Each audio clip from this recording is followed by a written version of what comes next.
Soa amin'ny fitondranany afatra indray zany ny mpanompon'Andriamanitra androany. Halleluja. Andray isika tompoko. Raisika mpitiavan-tanana ny mpanompon'Andriamanitra diary ny aina.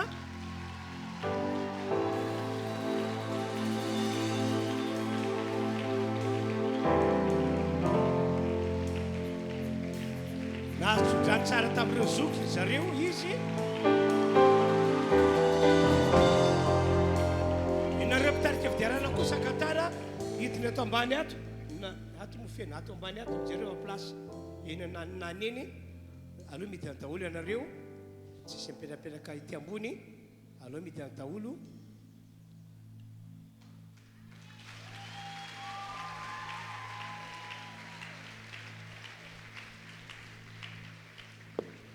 Teka mafan'Andriamanitra isika. Izy no pasteur Lucien Diarniaina. Teka mafan Jesosy isika. Anisan'izany ny olona tamin'ireo 5 rahalahy izay nitondra ny afatra tamin'ny zoma sabotsy ary androany. Kanefa dia eo no anehoan'Andriamanitra hoe na ny vato azy dia azon'Andriamanitra mpiteneniny. Ny biby azon'Andriamanitra mpiteneniny. Maika fahalalana antsona ho mpanompony hiteny aminao Andriamanitra amin'ny alalany ka dia raiso izany afatra zany fa hitondra fiainantsika ho amin'ny fiainamiavaka dia toany ity amin'ny anaran'i Jesosy ny tana mahirin'Andriamanitra ny ho amin'izao lehilahy zao hitsakana hoetiny teny. Alléluia. Alléluia. Alléluia.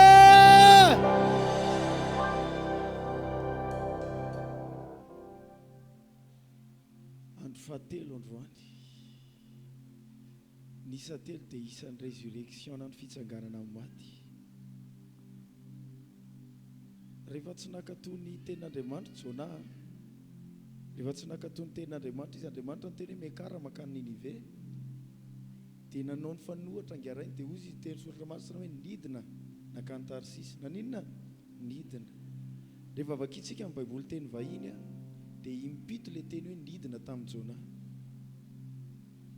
Ary nidina farany indrindra izy talohan'ny farany dia nidina tao anatin'ny kibon'ny trondro.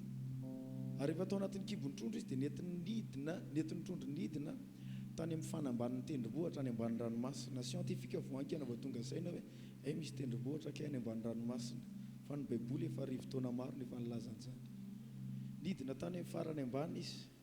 Fa rehefa tonga ny andro fahatelo tsy maintsy avoaka Jona. Zava-miafy ny fiainan'i Jona dia teneniko anao. Raha aveo amin'ny toerana misy azy izy ho an'ny Ninive lavitra ny ditongotra. Dia niodina izy hoe zarangatsy ho any dia niatra taminy tsy fankatoavana. Fa rehefa nibebaka Jona tao anatin'ny kibon'ny trondro, niaritra tao zany izy. Rehefa nibebaka izy ateraka ilay teny Romanina 8:28 ny zavatra rehetra miara-miasa aso. Rehefa navoaka ny trondro izy, ainao izy taizany navoaka ny trondro teny amin'ny plazy.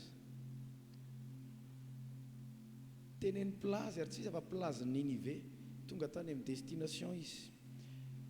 Ninona fiainana mety niainanao talohan'ity fotoan'ity mety nisy fotoana lava ianao fa nibebaka ianao dia zao ny fantaro fa tamin'ny andro fahatelo Jesosy navoaka ny trondro Jona teny amin'ny plazy Ninive.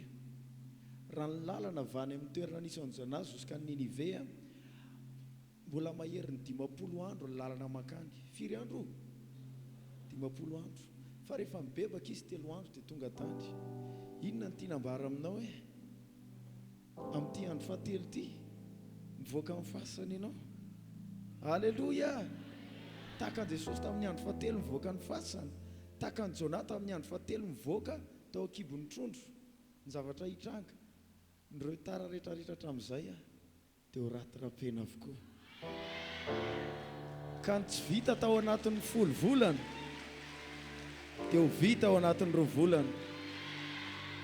raha misy lalana lavitra tokony zoran'ny fiainanao ka raha nikajokajonao dia hoe efa taona voangona vola hividianana tany a janvier-nao karakara taratasy ny taninao satria tonga ny andro fahatelo hivoaka amin'izay ianao ao anatin'ny kibony trondro izay nitondranao tany amin'ny farany ambany fanambany ny tendrombohatra izay mino dia anao amainina mafy amin'ny anaran'i Jesosy. Amen. Isaïas 6:2 afaka indroandro dia ho velomina indray ary amin'ny andro fahatelo dia hitsangako velona eo anatrehan'Andriamanitra. Hitsangako velona ianao androany. Amen. Milohan'ny hidirantsika dia mamelaka sitraka manokana androany ny mpanompon'Andriamanitra ray aman-dreny pasteur Randrianevra Velona Tony Famivady izay nomeny ireo mpanompon'Andriamanitra rehetra manerana Madagasikara inoko fa manaiky an'izany hoe bishop. Alleluia. Tsy izy no niantso an'izany tahaka ny hafa hoe niantso ny tenanao amin'izany fa ny rehetra ny resy lahatra. Amen. Mbola voninahitra mihoatra hoe bishop Adolphe. Tena manana izay papa manana nareo vady tena reharehanay nareo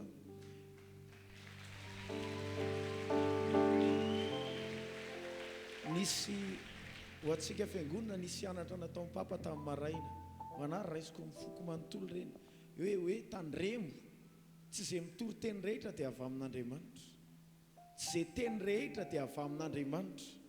Araka ny teniko hoe amin'izao ne dia ny fanahin'ny fampiviliana tena miasa fomba teneniko anao ny fomba fiasan'ireo mampianatra fampianaran-diso izay le atao hoe perversion de la vérité na fametavetana ny famarinana. Milaza zavatra efatra marina aminao izy, dimy no lazainy, efatra marina fa ny ray ny diso dia ianao tonga dia mihinana tahaka an'izany ne mipoziny zavatra kely anie ny atao anatin'ilay sakafo fa tsy ilay sakafo ray manontolo mipoziny dia rehefa avy eo maninona maty ilay olona. Raindray tsika sodokan'ny paoziny, raindray tsika sodokan'ny fahaiza mitory-teny ry hava malala manana lehilahin'Andriamanitra tsika ato, manana vehivavin'Andriamanitra. Ho antsika tanora betsaka ny plateforme zao betsaka ny plateforme tahaka ny Facebook, tahaka ny Twitter taloha X ankehitriny, ao ihany koa ny YouTube, ao ny WhatsApp be dia be dia lasa estrady ho an'ny olona rehetra reny. Fa ho Paoly apôstôly Timothée faharoa 3:14 Timothée faharoa 3:7 mandrakizay io zao ny avatra Paoly apôstôly fa ianao kosa izy zany dia mahare tamin'izay zavatra nianaranao sy nampinonanao satria fantatrao izay nampianatra anao izany. Ny olona tokony hanonao toriteny zany dia olona fantatrao ny fiainany. Ary maro ny mpanompon'Andriamanitra eto Madagasikara fambaranay mivady foana indrindra ao amin'ny alitaranay, tena reharehanay izy mivady ireo. Alleluia. Reharehanay samy mahinonao karazana tantara hafahafa ny rehetra fa tena tanteraka ilay teny soratra masina hoe misy lehilahy ao a Madagasikara, Bishop Adolphe Randrianevra Velona no anarany, lehilahy tsy manatsiny ny fadiny ratsy matahotra an'Andriamanitra. Amen. Tena mifady ny ratsy rehetra rehetra. Ao ny laviny fitiavam-bolany hafa, ao ny laviny fitsangatsangana, ao ny laviny zavatra hafa. Fa ny mpanompon'Andriamanitra ray aman-drentsika tenezaka ny joro ary izay indrindra ny herinay ary anao raha zanany dia herinao zany. Zao nambaranteny soratra masina hoe nalaim-panahy tamin'ny zavatra rehetra Kristy. Zany hoe ny zavatra rehetra dia naka fanahy Jesosy. Ndreo ianao tena Jesosy immuniser tamin'ny fahotana izy nao nalaim-panahy izy fa hoy teny soratra masina fa tsy nanota.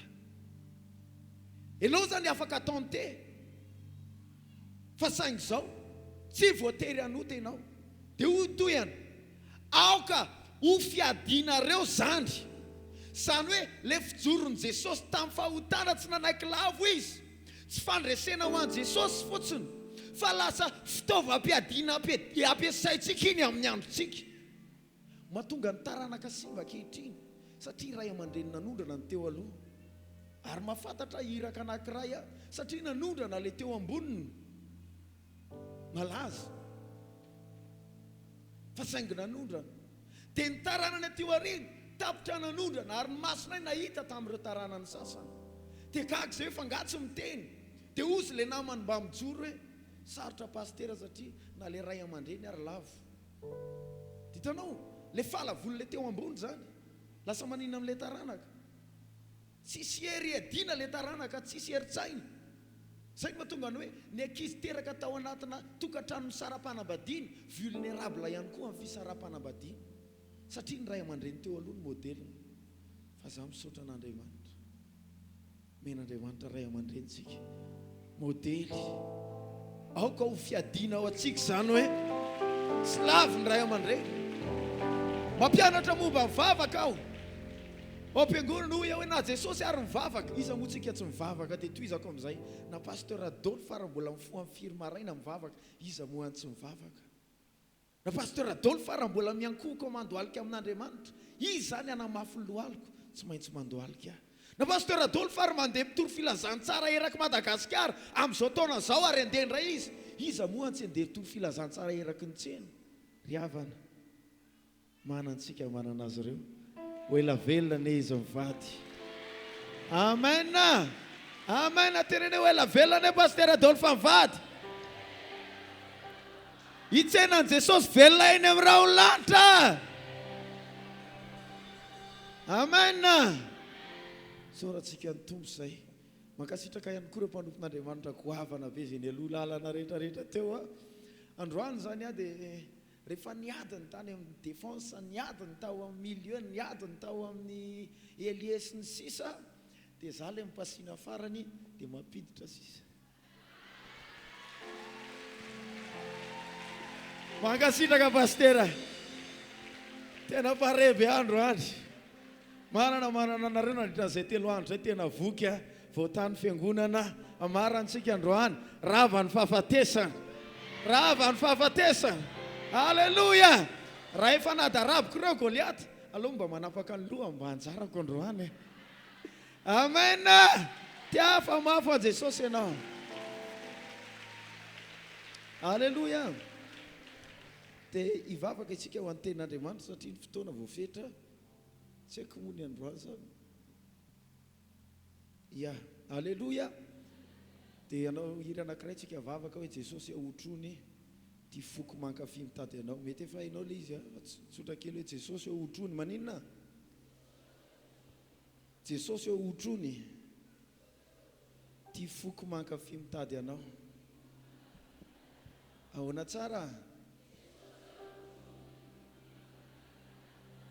jereo reny foko miankoka aminao Jesosy ahotrony ty foko mankafy mitady anao jereo reny foko miankoka aminao dia ataontsika mifotsika rehetra zany raha vanginy fanahy ianao hitsangana dia afaka mitsangana eo ampipetrahana amin'ny mahampahazoainanao afaka mahazo toerana ihany koa ianao Jesosy ahotrony ty foko mankafy mitady anao jereo reny foko miankoka minao heritsika hatrany Jesosy ahotrony Jesosy ahotrony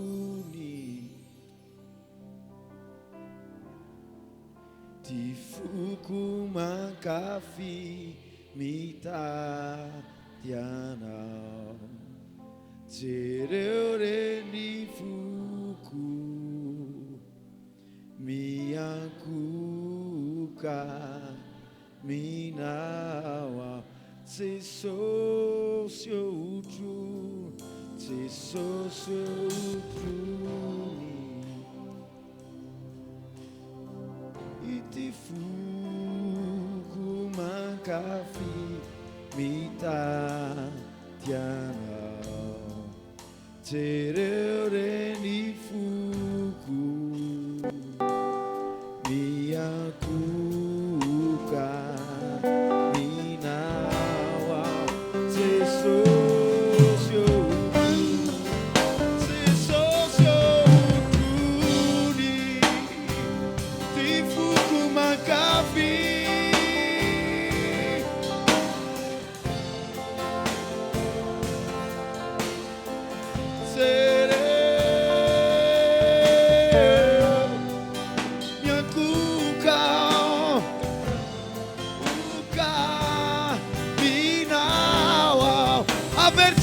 fahafatran ikika mafy Jeso ty foko mankafy anao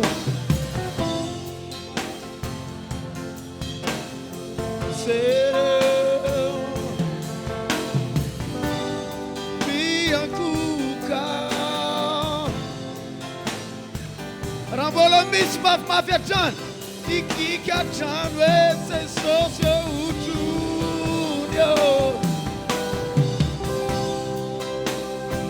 Jesosy otrony indray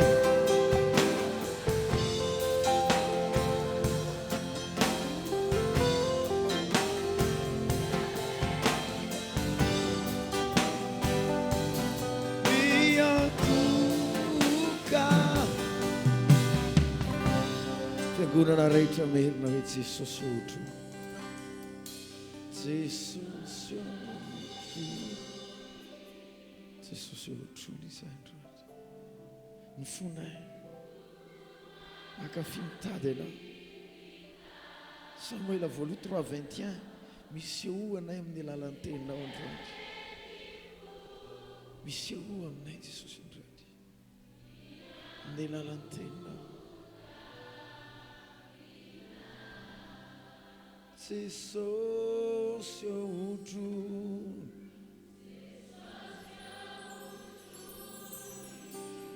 ty foko mankafy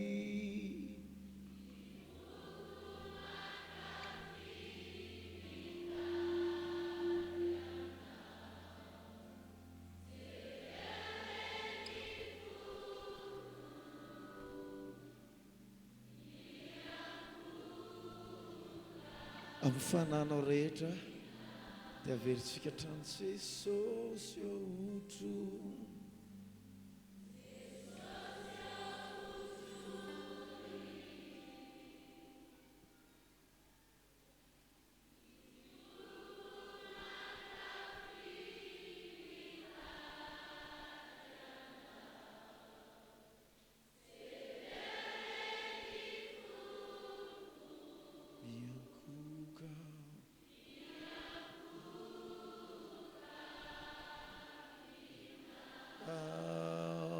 Aukani fanainao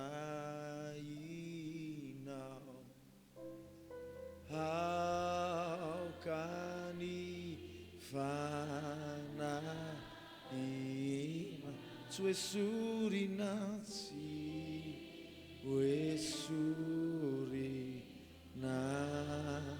mikio fa very aho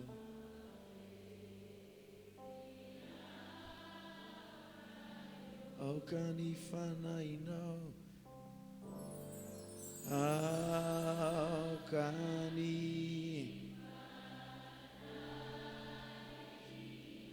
ni fanainao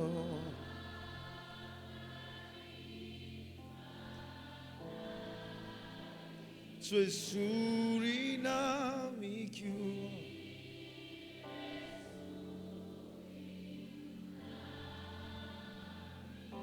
fa very aho ria eo am-pitsangana andraisantsika ny teny a o mitenena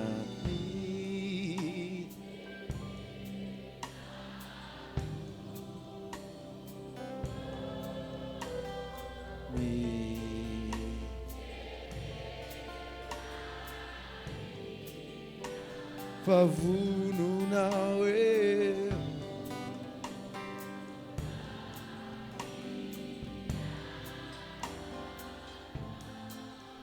uiti panu averitsika farany dia maka tentsika o miteneny anao teneny anao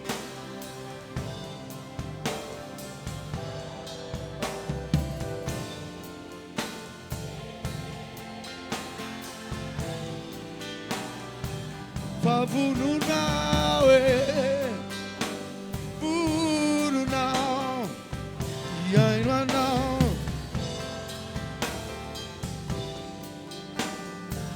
favonona ihany anao favonona fonona ihaino anao ity mpanompona. Luka toko 4:20 Luka 24:44 hatramin'ny 46 dia Koritianina 2:3-6 vakitsika mpitsanganana Luka 24:44-46 dia Koritianina 2:3-6. Ao anatin'izany izy aminareo izy androandry no nitondra n'ilay taratasy ny olazaiko. Tsangana hoe tanana atsangana ilay taratasy hoe atsangana aloha jerena nakahena taratasy ataona nitondra. Alleluia. Ao izy iny monsieur Paul ao ya dia ho anao ihany koa fetsifetsy ohatry ny imprimé sy diso antsodrano tamin'ny tao palais des sports ohatry misy version imprimé misy iza manana an'izany any ianao manana tena fetsifetsy ianao tanteraka aminao reny tsy misy latsaka na dia ray ary. Alleluia. Ka tsy haiko na afaka jifainao ao arinao ilay izy fa raha fetsy ianao tenjana jifao fa zay rehetra nysoratanao amin'ireny tsisy latsaka na dia iray ary. Zay rehetra nysoratanao ao tsy misy latsaka na dia iray azy. Fa tsika manaraka mivantana rahabaina manokana ary etona dia hotahina manokana ny ao amin'ny lafy media ao ny ekipa rehetrarehetra tena mahatoky hotahin'Andriamanitra izy ireo. Alleluia. Tena hotahiny tompo ihany koa ny rahalava ny ato amin'ny verset hotahiny tompo indrindra tao anatin'izay fotoana izay tena ny impacta be moa zany ny fotoanantsika teto tao amin'ny tambajotra tao natao amin'ny YouTube natao amin'ny Facebook satria maro no mitondra vavolombelona. Alleluia. Ary nisy ary tonga misy teto araka ny olona zay ny pasteur Coco no le izy natao tamin'ny Facebook teto dia tonga namonjy an'ilay fivoriana teto izy mety tsy nalala angamba na tsy fantatro na hoe niaotra ve fa nahita ilay tamin'ny Facebook dia tonga teto tena manampy atsika amin'ny lafy media hotahinana izy ireo hovatsian'Andriamanitra fitaovana tsara lavitra hatrany hatrany. Amen. Satria mitondra lavitra ny hiraka izy ireo mahita zao anatin'ny réaction sisany maro ny olona any ampitan-dranomasina jereko manisy réaction n'izy zany hoe tsy eto izy ireo fa nepitany fa miompasifavana amintsika eto foana amin'ny alalan'ny media hotahinana izy ireo. Amen. Ary zay ny tenenako anao hoe mamafazy ianao amin'ity ty resaka ezaka radio ty tantara kely aminareo dia maka ny tentsika avy eo izao ray andro pasteur Jules Randrianjoary tany Ambatondrazaka tamin'izany dia nanao fitorina filazantsara izy. Rehefa nanao fitorina filazantsara izy dia marobe nanolo teny fa le fitorina filazantsara nisy rahalahy izay mba nanohana ny sonao hoe netohan'ny sonao dia rehefa nanantona ny olona manjatony vokatry ny fitorina filazantsara dia niteny tamin'ilay rahalahy ny fanamasina hoe hitanao amin'ireo olona be dia be manantony ireo 50 amin'ireo ihany ny amin'ny pasteur Jules fa ny ambiny rehetrarehetra anao. Dia hoe satria nahoana raha izy rery ny teo tsy nampiasa sonao dia zao hoe 50 ihany na eniny feoany dia nanolo teny fa satria ianao nanohana tamin'ny sonao ireo voavonjy rehetrarehetra ireo dia miombona amin'izany ianao ka mivalim-pity any an-danitra zany dia hogaga ianao tsy ary nitory teny tamin'ny tele ianao namonjy fanahin'olona tamin'ny tele fa misy satry-boninahitra miandry ianao an-danitra hoe ty vokatry nitory teny nataonao tamin'ny tele dia gaga ianao fa mivina nitory teny. Alleluia. Dia ho tsaronao ny lalàna napetraka Davida mpanjaka tamin'izany fotoana hoe mitovy ny zarany valim-pity andreo izay nandeha nanafika sy ireo izay ndraikitra teo an-tanàna. Alleluia. Ka amin'ny alalan'ny famafazana amin'ito dia miombona mivokatra amin'io ihany koa ianao. Zany hoe rehefa nahan'olona voavonjy marobe dia valim-pity ho anao zany akoatra ny fitahiana amin'ny fiainanao ny amin'ny famafazana nataonao hoe namafy ianao dia hitsinja amin'izany ara-bola fa amin'ny lafy ny famonjena fanahy ihany koa misy valim-pity miandry ianao an-danitra. Amen. Ka hotahinana eny amin'ny lafy media. Amen. Vakitsika ary ny teny eo amin'ny anaran'i Jesosy Kristy Tompo amin'ny anaran'i Jesosy dia hoy izy taminy izao no teniko izay no lazaiko taminareo fonom-bola tao aminareo fa tsy maintsy ho tanteraka. Tsika miteny isa 2:3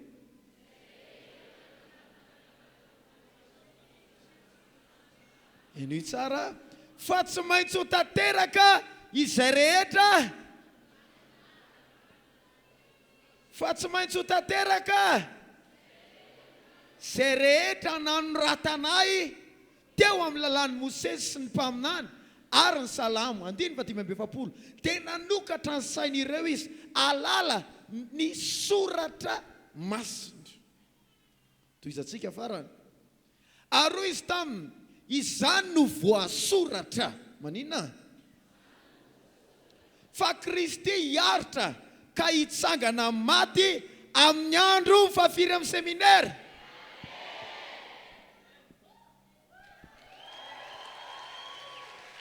Halleluja! Halleluja! Fakitsika ndray Korintianina 4:7 fa enina ho atsika manaraka amin'ny ampitaindavitra ao inviteo ny namanao identifieo ny namanao commenteo ny fotoanatsika fa misy olona tian'Andriamanitra ho kasiana. Izay efa nampalahelo anay koa izay nefa nampaleo anay koa ho mpanompo amin'izay fanekena vaovao nefa tsy amin'ny soratra fa amin'ny fanahy fa ny soratra maninona fa ny soratra mahafaty fa ny fanahy no mahavelona. Sika rehetra ara-mako hoe fa ny soratra fa ny fanahy ray masina teninao ny fahamarana samy mahazo ny toerana amin'ny anaran'i Jesosy. Androany dia ao anatin'ny loha hevitra fandravana ny fanany fahafatesana sy ny ozon'ny fahafatesantsika izay miasa ankehitriny ary noho ny fanindraindrain'ny olona ny fanany fahafatesana isaky ny voalohany volana tahaka an'izao dia vao mahay manome hery an'ilay fanaratsy. Alleluia, alleluia. Tsaro fa ny fahefana tsy alaina kery ny fahomena ka na fanany fahafatesana izay nivakitsika ary tao amin'ny bokin'ny Apokalipsy teto dia voalaza hoe nomena fahefana izy nanina hoe dia fantary fa isaky ny mankalaza ny fety maty ianao manao zavatra tahaka an'izany fanompoana amin'ny maty dia ianao no manome fahefana ho azy manome autorité azy ary lalàna ara-panahy zany tsaro fa ara-panahy ny fiainana azontsika tsara ve zany. Dia zay no mahatonga ny hoe rehefa fotoana tahaka an'izao dia betsaka ny maty vao ny tantara tamiko pasteur Suzanne vadin'ny pasteur Atina mamanay zany tamin'ny herinandro tamin'ny larobia teo angamba tena le fanany fahafatesana dia tena miasa satria efa tamin'ny herintaona zareo nanao loha hevitra délivrance fanany fahafatesana rehefa volana novambra tahaka ny ray aman-dreny teto toerana ihany koa ary ankehitriny mbola manao ihany fa zao zavatra nitranga ozy izy nandeha ny an-tsena zarinao zarinay faralahy zany sitraka dia rehefa nandeha izy dia nisy olona teo amin'ny lalana azay ivoany nisy vehivavy nanasa lamba dia tsy hay tsy nazaka hafanana mbola tanora mbola anatin'ny fahatandrana zany dia namay loatra dia safotra dia nitsitra teo amin'ilay lalana dia safotra teo iny dia nentina tany amin'ny hôpitaly dia tapitra ny ainy. Dia ny rahavaviny zany nahenao an'izany hoe lasa ny hôpitaly ihany na force zao dia nikorompaka rela vaviny dia nandeha fa rehefa nandeha n'olonay vaovao tampoka zakany fony dia safotra izy dia ta izy teo amin'io toeran'io ihany koa fa nenina indray avy niantsena no nahita an'le anankiray teo torana safotra dia nisy 4x4 dia natao tanaty 4x4 niala ihany koa ny ainy. Dia rehefa niona izy mianaka zany dia ohatrany hoe nisy ohatran'izao dia hoe hita koa iny dia hoe ianina tsy ianina fa ianina le anankiray miteny hoe ianina le anankiray miteny hoe ianina ianina misy nitako dia rehefa aveo vao tonga saina fa kay le pravavy samy marina izy roa pravavy zany ao anatin'ny ray andro maty tsy accident tsy nisy nitifitra fa maty dia mbola sy tonga saina ve tsika ihany fanany fahafatesana miasa amin'ny vanim-potoana tahaka an'izao ary araka le tenin'ny ray tamboreto mpanompon'Andriamanitra reto hoe amin'izao famarana taona zao dia misy le atao hoe manenjika isa fa misaoran'ny tompo ianao tsy tafiditra anatin'izany isy sady. Amen. Dia tena hoe manjaka zany fa sofa nisy ty séminaire ty ary araka ny toritenin'ny pasteur Claude hoe tsy manao na inona Jéhovah Amos 3:7 raha tsy nampilaza ny heviny tamin'ny mpanompony. Izany hoe fotoana avy amin'Andriamanitra ity, ka Andriamanitra rehefa manao zavatra zao ny teniny, tsy niantso anareo foana ozy izy, dikany hoe tsy niantso foana, zany hoe tsy niantso anareo en vain na hoe tsy misy antony, tsy misy dikany, tsy misy fiatraikany, fa matoa niantso anareo zay dia misy fiatraikany zay. Ka matoa ianao tonga amin'ity fotoana ity dia misy fiatraikany anao ty fotoana ity. Manaova mainina mafy raha mino an'izany ianao. Alleloia. Dia resaka aminao androany amin'ny herin'ny soratra, ny herin'ny soratra. Fataro fa Jesosy mihitsy teto no nanome proof, averiko tsara, proof tsy azo lavina ny amin'ny herin'ny soratra. Ahoana ho lazainy tompo tao amin'ny Luka 24 nivakitsika teo 44 45 46. Ao amin'ny 44 dia hoe tsy maintsy tanteraka amiko araka izay naninona nanoratana ay. Mialohan'ny hitrangan'ny zavatra zany dia tsy maintsy misy soratra no andry. Alleloia. Dia nitanteraka eo amin'ny fiainan'ny olona dia tsy maintsy arak'izay voasoratra izay. Dia nanome proof Jesosy ny herin'ny soratra. Ary eo amin'ny Jaona toko voalohany dia andininy voalohany, tamin'ny voalohany ny teny, ary ny teny dia tao amin'Andriamanitra, ary ny teny dia Andriamanitra. Tao amin'Andriamanitra ny teny tamin'ny voalohany. Izy no nariana ny zavatra rehetra, ary raha tsy izy tsy nisy azo rehetra zao. Izy no nisy mpiainana, ary ny fiainana fanazavana ny olona. Lay teny eto raha jerenao ny Baiboly teny Grika, teny ampiasainy dia hoe logos. Raha dika zany dia hoe tamin'ny voalohany logos. Satria anaty Baiboly mizara roa teny, dia misy ny logos, alleloia, ary misy ny rema, dia misy ihany koa ilay atao hoe graphe. Razoitsika ilay teny hoe graphe. Dia ny rema haitsika tsara, teny lazain'Andriamanitra amin'ny vanim-potoana manokana ho amin'ny fiainanao. Raka ny teny ho abolana 4:20, anaka tandremo ny teniko, tandremo ny teniko, zany hoe tandreminao tsara ny teniko. Raka nambarako teo tamin'ny volana hoe hafa ny mankatoa dia hafa no mitandrina. Mankatoa dia androany ianao afaka manao fa rapito tsy manao tsony. Fa no mitandrina amin'ny fotoana rehetra ianao dia mankatoa an'iny teny iny. Alleloia. Anaka tandremo ny teniko, ary atongo lany ny sofinao ianinona filazako.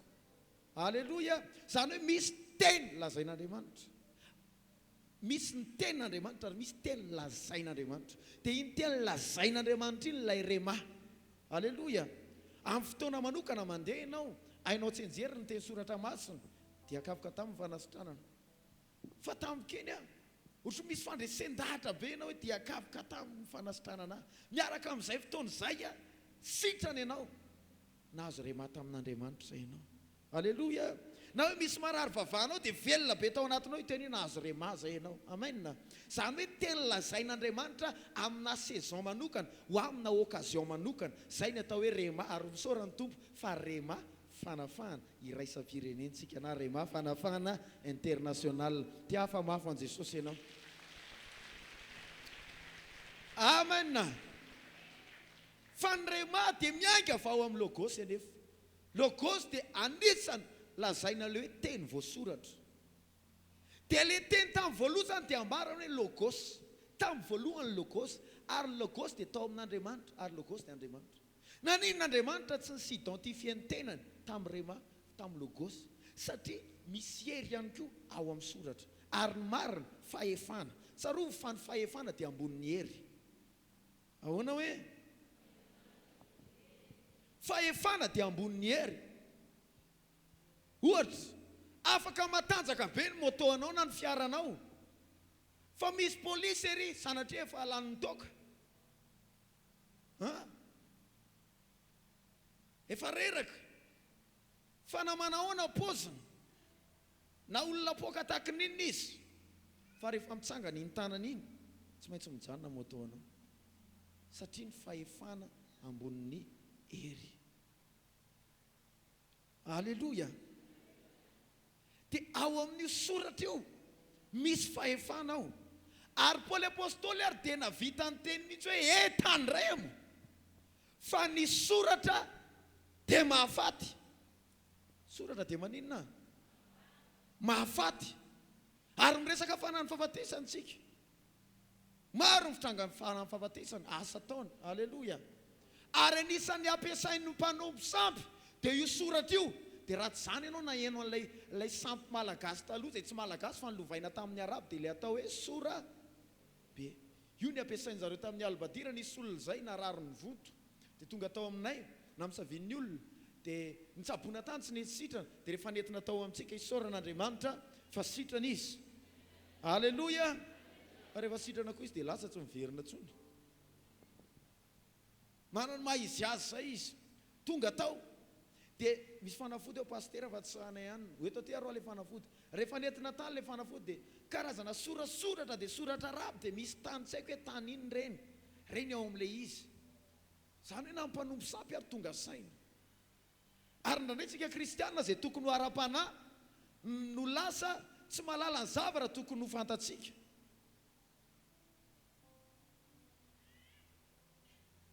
Tsika izay nomena fahefana mihoatra lavitra ambony fahefana rehetra, ndraindray tsy mahalala ny tontolon'ny fanahy.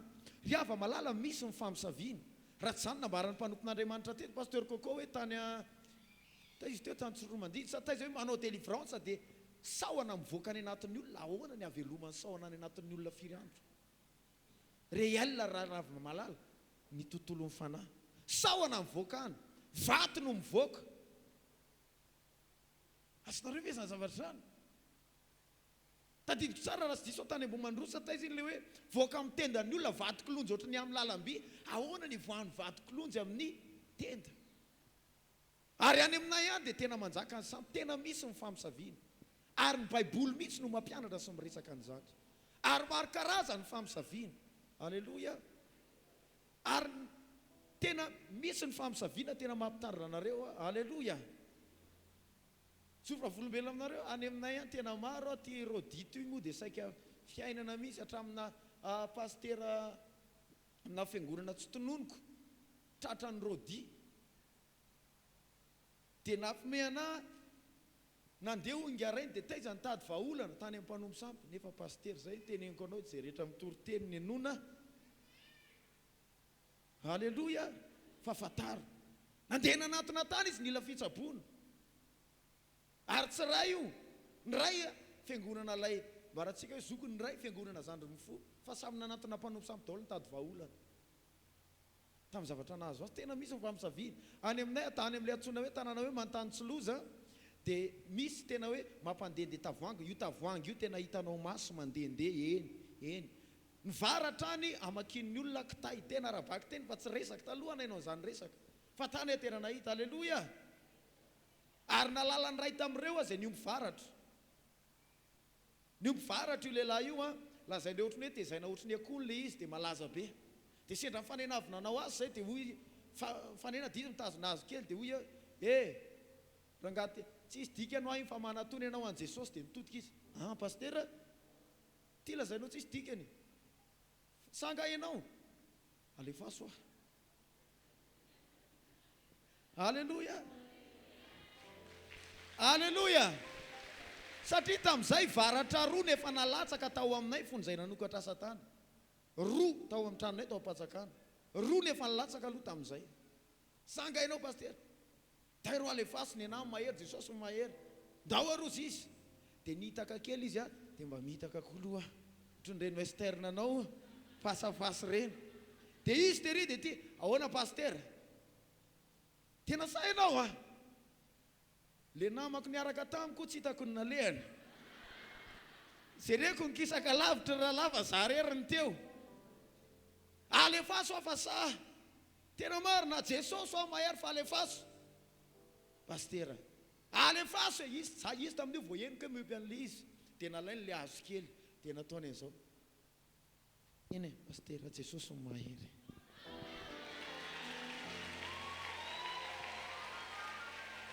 Aleluia. Fa inona zavatra nitranga tao aorianan'izay no tao an-tranonay zay. Tsy haiko na ny ray andro tao aorianan'izay nisy varatra ray nilatsaka mafy be tao amin'ny lamosiny tranonay fa tsy navoa. Efatra treto ny nalatsaka taminay fa mbola eto izay kehitriny. Any misy an'ilay hoe tanàna Marondry. Raha anao asany Marondry ianao dia ozy ny olona hoe raha manao zavatra fahafa zany na ohatra hoe nitsahanao tomboky le olona teny an-tsena dia ozy izy ho avy aminao maharondry dikan'izany dia hoe miomana ianao fa ho tratran-javatra dia ny ekipa amin'ny maharondry tsy mety resy amin'ny baolina matahotra mihitsy ny ekipa na ny rehefa kominy maharondry miakatra satria rehefa raikitra amin'ny baolina lasa takany maharondry ny baolina hitady amin'izay le adversaire fa vilany ny hitany eny dia mitsoka ry zala zava-marina ny teneniko aminao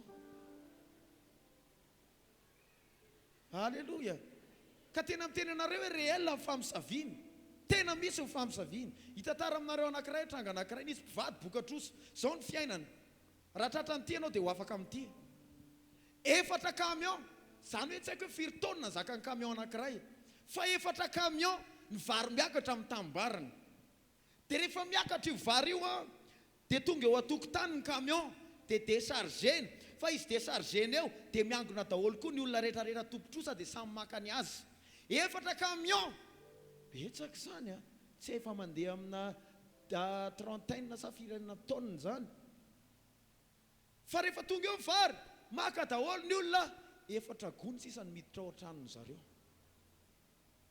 zany hoe ray gony isan'ny camion dia tafiditra problème ary nandehanany tao am-piangona dia problème hoe ho afaka mitrosa dia rehefa teo ny vavaka ho azy tsy mety le madame efa ohatry ny adala efa mitorona ny saina miresaka dia le ramose sisa ny fatohanao na le ramose ary kamo maheno azy miresaka satria miodikodina mafy loatra zany dony zany dia nandeha izy ireo tompo fa ahoana ro naseho any tompo tamin'ny fahitana amin'izay nahita trano ao amin'ny fahitana dia le trano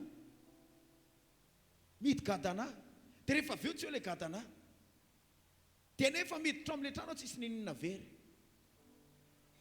dia mivoaka le fahitana tonga dia nampanatsoko ry zareo satria fantatra hoe ho azy ireo zany dia nampanatsoko izy mivady dia tonga teo zao nampahitan'Andriamanitra mahita nisy zavatra ny trano ohatr'izao ve teo aminareo nidinareo tsara ny trano dia nandeha nareo rehefa lasinareo anyverina teo nareo tsy teo tsony ny gadana ny trano ary ny trano dia nikatona fa ny gadana tsy teo ary tsy nisy entana very tao na ny ray ary eny pastera tena nisy an'izany mihitsy fa nazay rakehitriny gaga hoe fananina rivo fa isoran'Andriamanitra tsy hisy entana very dia mandritra miresaka eo nampahitany tompo ny fahitana nampahitan'Andriamanitra rano dia lalana dia nidescriveko tamin'izareo mahita lalana ohatran'izao dia misy rano takan'izao dia zao ny azo maniry eo akaikin'le rano dia ny fahitako azy io ohatran'izao andrefana sa tsy nany nanteneko tamin'izay tananareo dia izao ny tenin'ny tompo amiko tratra nataony olona famisaviany anareo le gadana teo amin'ny tranonareo nalainy dia nidiny dia natsipina any anaty rano dia ny famisaviana dia ny hoe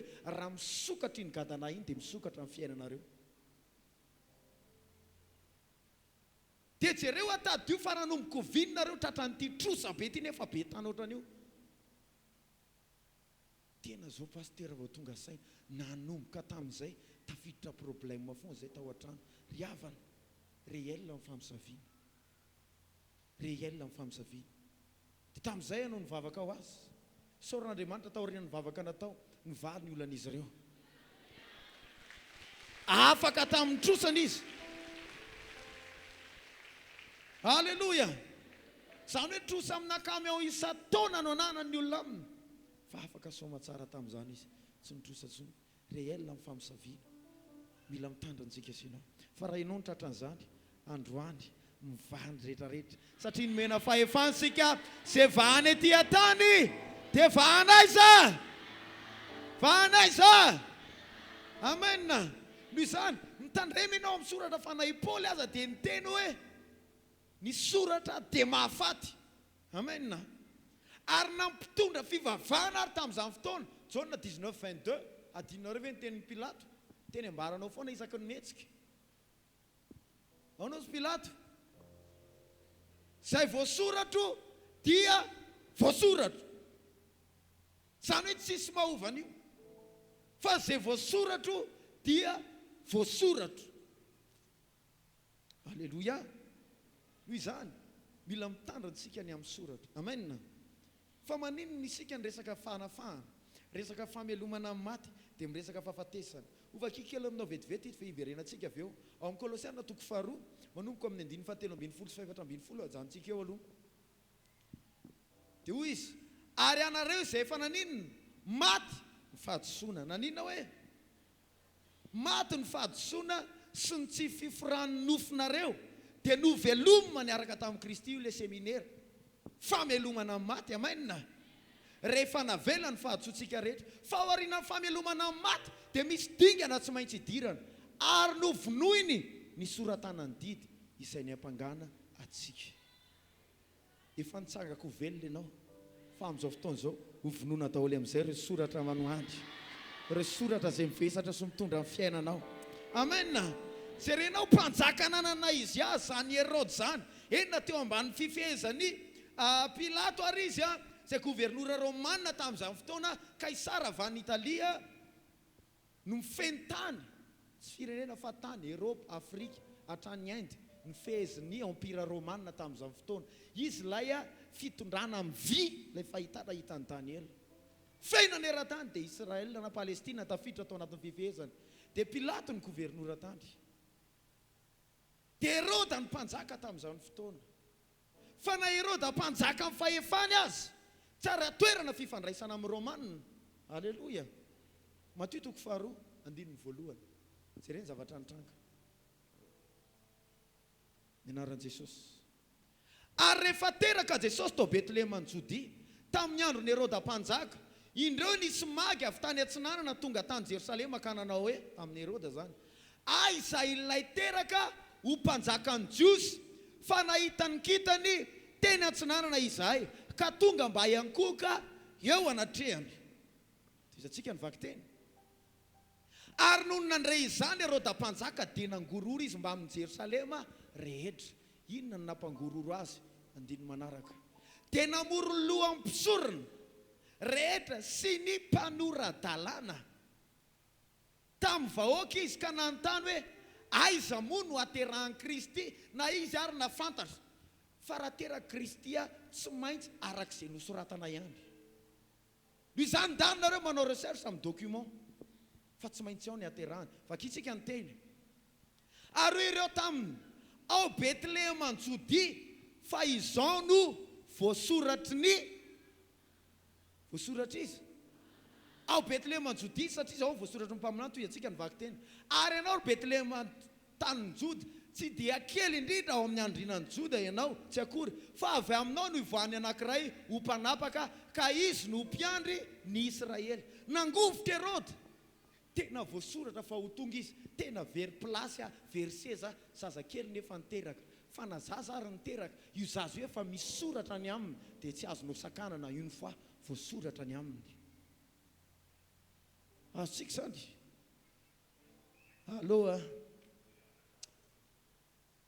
Na Herode ary zany naninona nangovotra, dia fatary fa Jesosy teraka tao Betlehema dia tsy destination ho alehan'iry Joseph Betlehema, fa lalana lalovana, ohatrany hoe raha ho any Tamatavy ianao tsy maintsy mandalo ao Moramanga, Brickaville.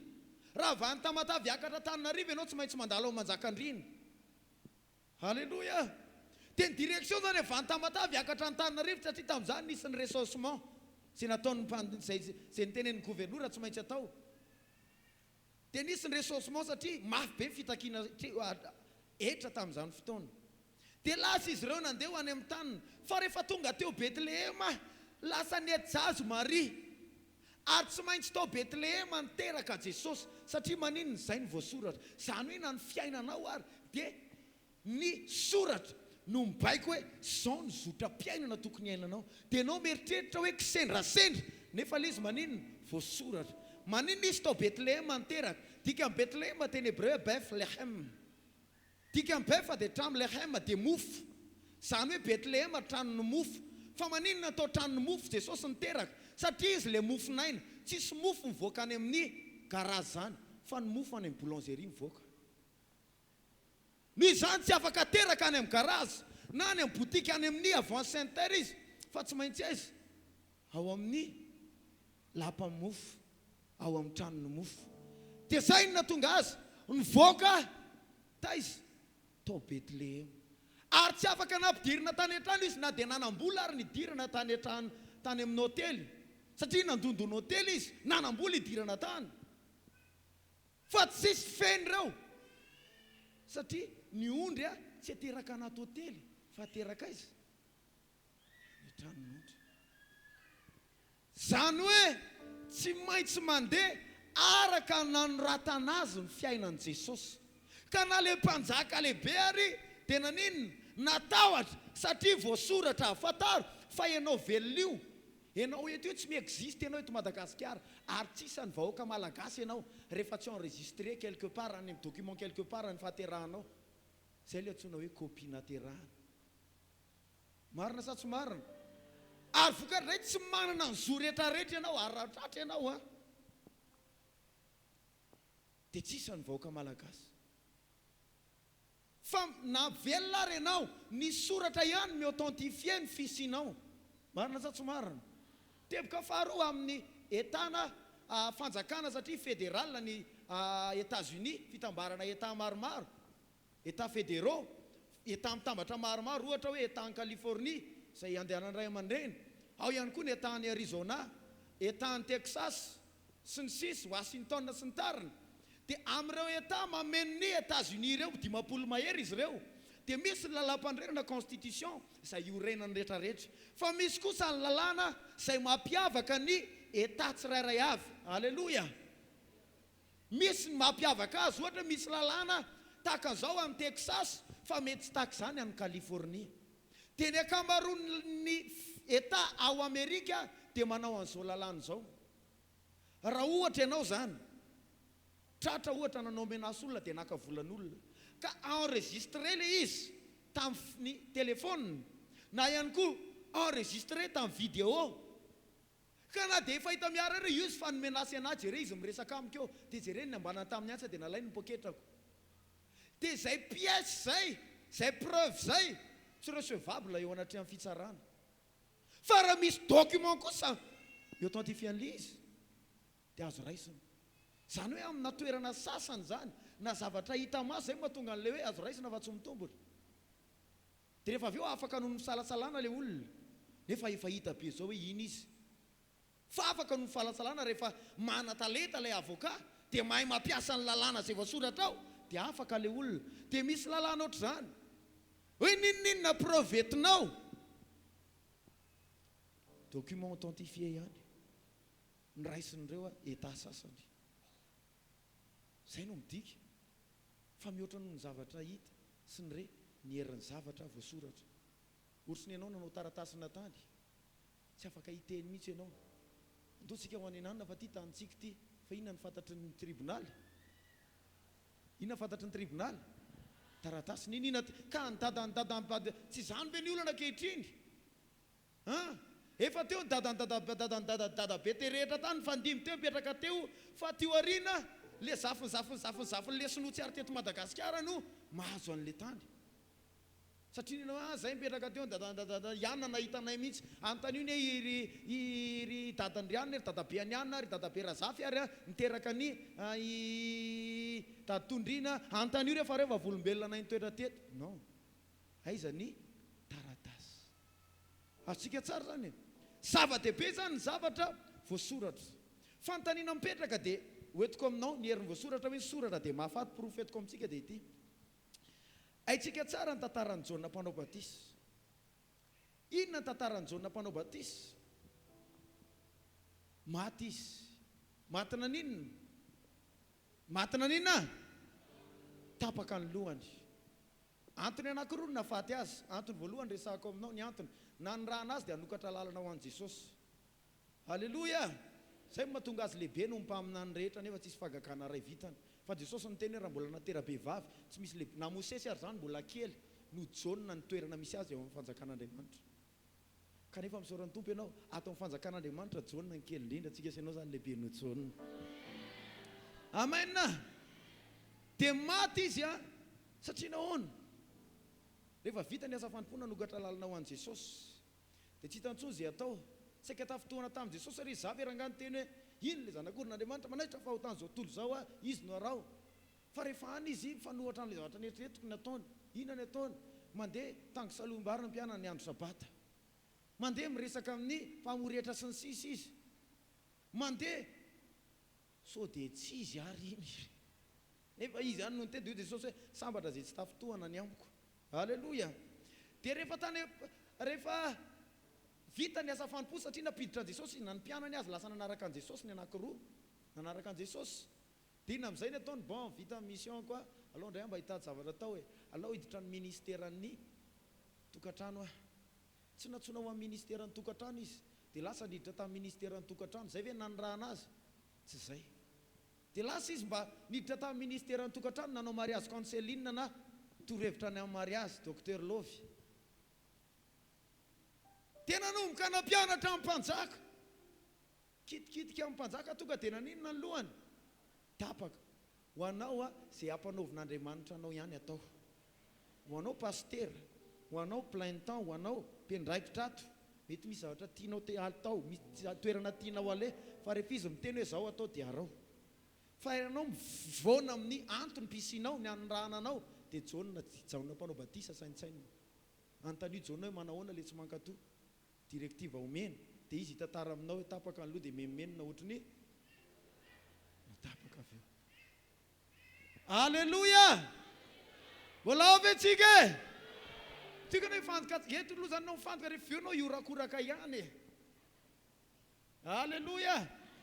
Fa raha tsara ny lesona misy lalitondrako anao mantsy dia tapaka ny lohany jauna. Fa naninona ny tapaka ny lohany jauna satria niditra tamin'ny tokony hidirana izy. Fa na izany ary nidirana tsy tokony ho tapaka ny lohany fa misy antony nafaty any jauna vakitsika Marka 7 manomboka amin'ny 9:10 sy 7:10.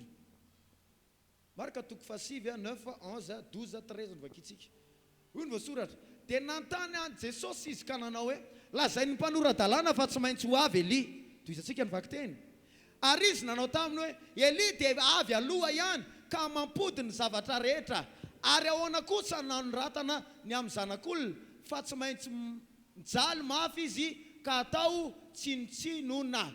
Nefa lazaiko aminareo efa tonga Eli sady nataony olona taminy izay sitraky ny fony araka ninona araka ny nanoratana azy. Dia soratra masina dia miteny eo Malakia 3:23-24 hoe ho alefako Elia dia izy apody ny fony ray amin'ny zanaka ary ny zanaka amin'ny ray. Fa raha tsy zany dia andringana tsy misy fifoazam-panahy eto ambonin'ny tany. Raha tsy ny zanaka ara-panahy miverina amin'ny ray ny ara-panahy ny fony ary ny ray ny ara-panahy miverina amin'ireo zanaka-panahy ny fony. Dia zay vao avy Jesosy. Fa raha tsy hitako zany ozy izy dia ho avy ny fandringanana. Ny ao atokantranonao tsy misy fifoazam-panahy ara-bola ao raha tsy mifamerina amin'ny fonareo ao.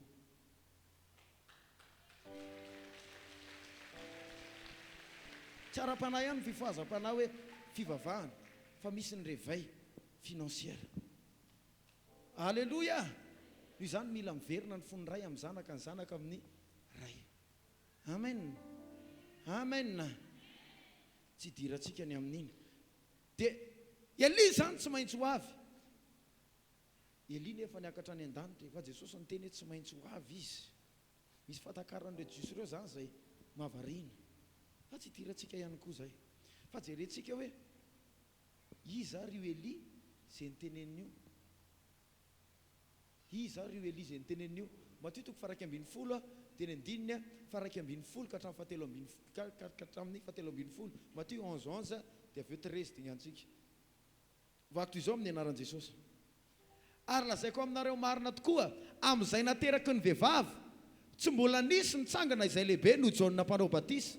Nefa kely indrindra amin'ny fanjakana, nefa ny kely indrindra amin'ny fanjakana lanitra dia lehibe noho izy. Amen. 7:10.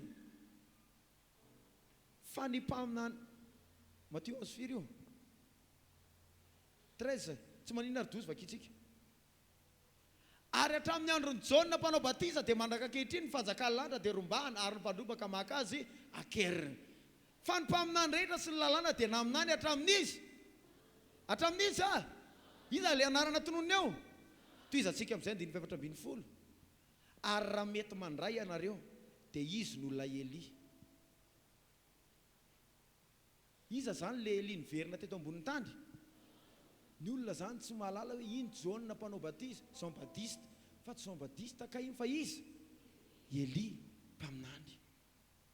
dia tsy maintsy tanteraka taminy araka ny nanoratana azy aina izy tapadoary zany dia efa nosoratana ny amin'ny anapahana ny lohany taiza ho aiza ny soratra mpanjaka voaloha toko 5:12 mpanjaka voaloha 19:1 ho foana daholo ireo soratra fahafa amin'ny fiainanao hosy foana daholo reny tsora olombelona aminao a milohan'ny amakitsika an'io raha nabavy anankiray tonga tao am-piangonana tamin'ny taona 2018 angamba izay na 2017-18 teo e tamin'izay indrindra ny ray aman-dreny paster Adolphe mivady a nanofananay mpanompon'Andriamanitra tany 5 tsy haiko natadidin'ny pasteur tany izy a dia tena nisy tsodrany be nataondry ampiasainy tompo amin'ny fahamezam-pahasoavany anareo zisy alleloia ny asa fanompoana dimy tanteraka aminareo zay nitsodrany nataondry fa nisy zavatra tonga dia ny impacta tato anatiko zay ny tombony amin'ny ray aman-dreny manokatra varavaranao anao ianao zany eo amin'ny fiainana misy fotoana tsy ilaina mitotototo mitady ianao fa ny ataonao dia maninona mandondona dia voahaina misy fotoana ianao mitady vao mahita misy fotoana ianao manontany mangataka vao mahazo fa misy fotoana mifandodoa baravarana ny atanteraka lizy eo amin'ny fiainanao tianao variana mitotototo kanefa misy mandodoa baravarana rehefa mandodoa baravarana ianao matoa ianao mandondona misy inona zay ao anatiny olona marina sa sy marina tsisy hoe mandondona nefa tsisy olona ao adaly zany fa matoa ianao mandondona misy olona ao zao dia tahaka zany ihany koa misy olona efa miainao amin'ilay zavatra raha te hiditra ao amin'ilay zavatra ianao dia mila mandondona amin'ny varavarana dia ilay olona efa miaina an'ilay izy ao manokatra varavarana ao anao amena tamin'ny fotoana nahita ny ray aman-dreny teto a manao batisy 700 manao batisy 700 dimanjato ery amin'ny Akazobe efa profetika na le anaran'le toerana ary teny amin'ny ranon'Akazobe mbo manamboly profetika na le toerana ary dia io zay hoe Jesosy io ny raiko a manao batisa olona dimanjato nahoana zay tsy dia lasa say mivady inona nataonay nanao fanatitra tao aminazy zay tsy niteniteny hoe tsofran zay anao batisa fa zay nataka ty fanatitra ty dia ho amin'ny fisokafan'ny lalana le eto ary ndraindray efa le tatazana iny ndraindray efa manahirana ny sasany horerakeo ianao fa misy zavatra tsy valy mihitsy amin'ny alala mivavaka fa asany hamaly azy ary miteny aminao amin'ny fotsotra teneniko anao reraka ianao raha hivavaka angatabola vola tsy mivaly amin'ny vavaka zany zafady hiteny anao amin'izany fa misy asa ataonao mahavaly an'le izy amenna ary ray amin'izany dia ny fanatra dio ianao hoe titeny reo titeny zay fahirana be firitaona zay zao aiza zao ianao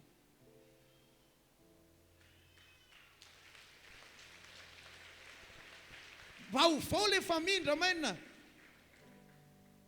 misy teny zay hoe vola fitady manomeza ianao dia tsisy eo vola fitady ndrana ndray mitady fa le fanomezanao ato manokatra lalanazy tsy hainao le izy dia lasa mivady fanaonay matetika izako ny misy projet atao programa eo amin'ny fiangonana dia manantona azy alleloia manantona azy mivady zay tratranay io dia hoentinay ny enveloppe alleloia afa ny fafolo-karena fafolo-karena sy fanatitra tsy mbola fanomezana fa adidy tsy maintsy atao tsy mbola nisy nanatitra faktura tany amin'ny jiramaka ny te hafa ny jiramaka tiakitsika fa nanatitra faktura izy hoe tiakitsika tsisy an'izany adidy tsy maintsy ataonao iny fa ambonin'iny ianao zay vao miditra amin'ilay hoe fanomezana dia ao le hoe mameza dia omena ianareo mila mianarytsika amenna ka raha mankatoan'io ianao tsy mbola izy io fa mahavitan'ireo ianao normal zay fa mihoatra an'io ianao zay vao fanomezana amin'izay le ataonao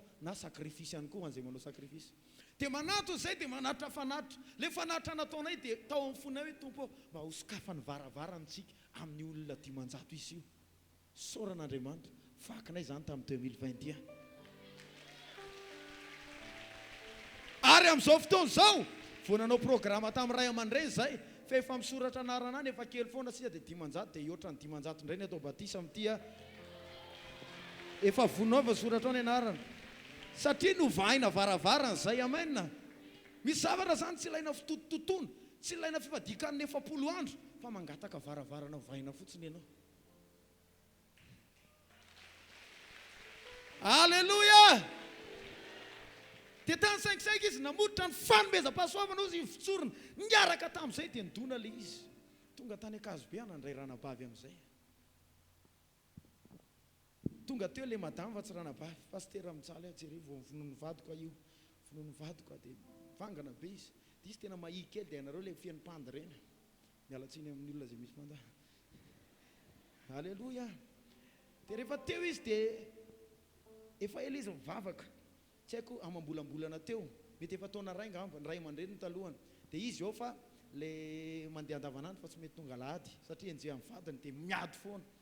Dia rehefa niresaka taminy teo dia nandritra ny firesahana taminy, metsika le fanomezam-pahasoavana navotsy ray aman-dreny.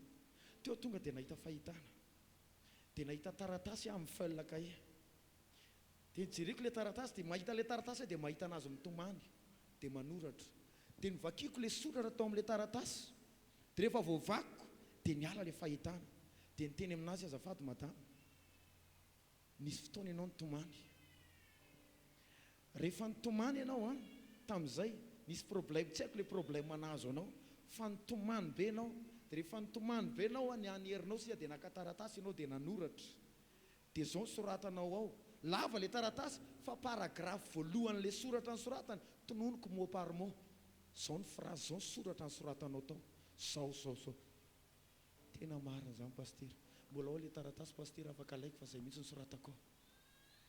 Tamin'ny ovina nosoratany efa taona maro lasa, telo taona sa efa taona tany aloha tany. Dia tao amin'izy ohatranao rehefa voadony dia rehefa manoratra dia aleoko maty toy izay. Alleloia. Dia teboka efatra ngamba ny mariako tao anatin'izy. Dia le zavatra mitranga eo amin'ny fiainana sy le problème hoentiny amiko dia araka izay voasoratra tao amin'ilay taratasy. Dia araka io nitranga teo amin'ny fiainana.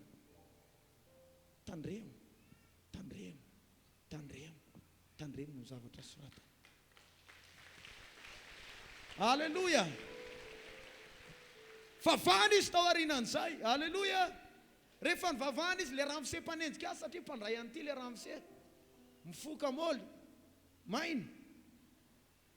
Dia ny lohany lasa nisy fiantraikany tamin'izay dia lasa mamovady foana. Saorana ny tompo tao aorianan'izay tonga mivavaka hatramin'ilay ramose. Aka izany nanakana an'ilay ramose tsy mivavaka le soratra tao. Mahatonga le tokantrano mikorotana dia le soratra zao ve ny anjarako. Zao ve ny fiainako izany nateraka hitsaly, sahirana, aleoko maty, aleoko zao misaorany tompo ianao fa mbola tsy maty aloha.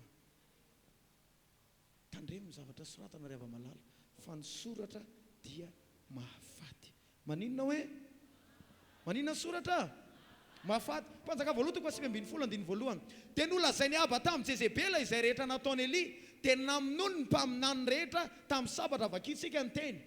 Ary Jezebela naniraka olona tany amin'ny Elia hanao hoe ataon'ireo Andriamanitra amiko ane izany. Mihoatra noho izany aza, raha tsy ataoko toy ny ainy anankiray amin'ireny ny ainao raha maraina toy izao. Io tsara. Averintsika izy teo. Aba ny tantara nataon'ny Elia teny amin'ny tendrombohitra Karmela hoe nalatsaka le rangahy iny ny orana. Fa tsy mivaky ny Jezebela amin'izany. Tsy mivaky loha Jezebela hoe latsaka ny orana. Manaraka sika hianatra amin'ny fanahy Jezebela. Alleloia. Zay fanahy miasa mandraka ankehitriny mahazo ny lehilahy, ny vehivavy indrindra. Dia tsisy mivakily loha zany fa ny fatoany dia hoe ny vonoany le rangahy iny mpaminany 700 mahery ny vonoany, 700 lany amin'ny bala, 500 ny anina, 700 mahery ny vonoany ngarainy. Ay, andininy faharoa izy. Ary Jezebela naniraka olona tany amin'ny Elia amin'ny teny frantsay, naniraka messager. Naniraka inona? Zany hoe nitondra taratasy nakany amin'ny Elia. Ataon'ireo Andriamanitra eo amiko ane izany, mihoatra noho izany aza, raha tsy ataoko toy ny anina anankiray amin'ireny ny ainao raha maraina toy izao. Inona no nataony Elia tamin'ireo mpaminany? Ao amin'ny 1 dia izy hoe ny namonoany Elia. Amin'ny Baiboly teny anglisy dia hoe ny nanapahany Elia ny lohan'ireo. Naninona? Nanapahany, égorgeant teny frantsay. Raha misy Baiboly teny frantsay dia égorgeant ny ambarany ao. Ny égorger zany didina tenda.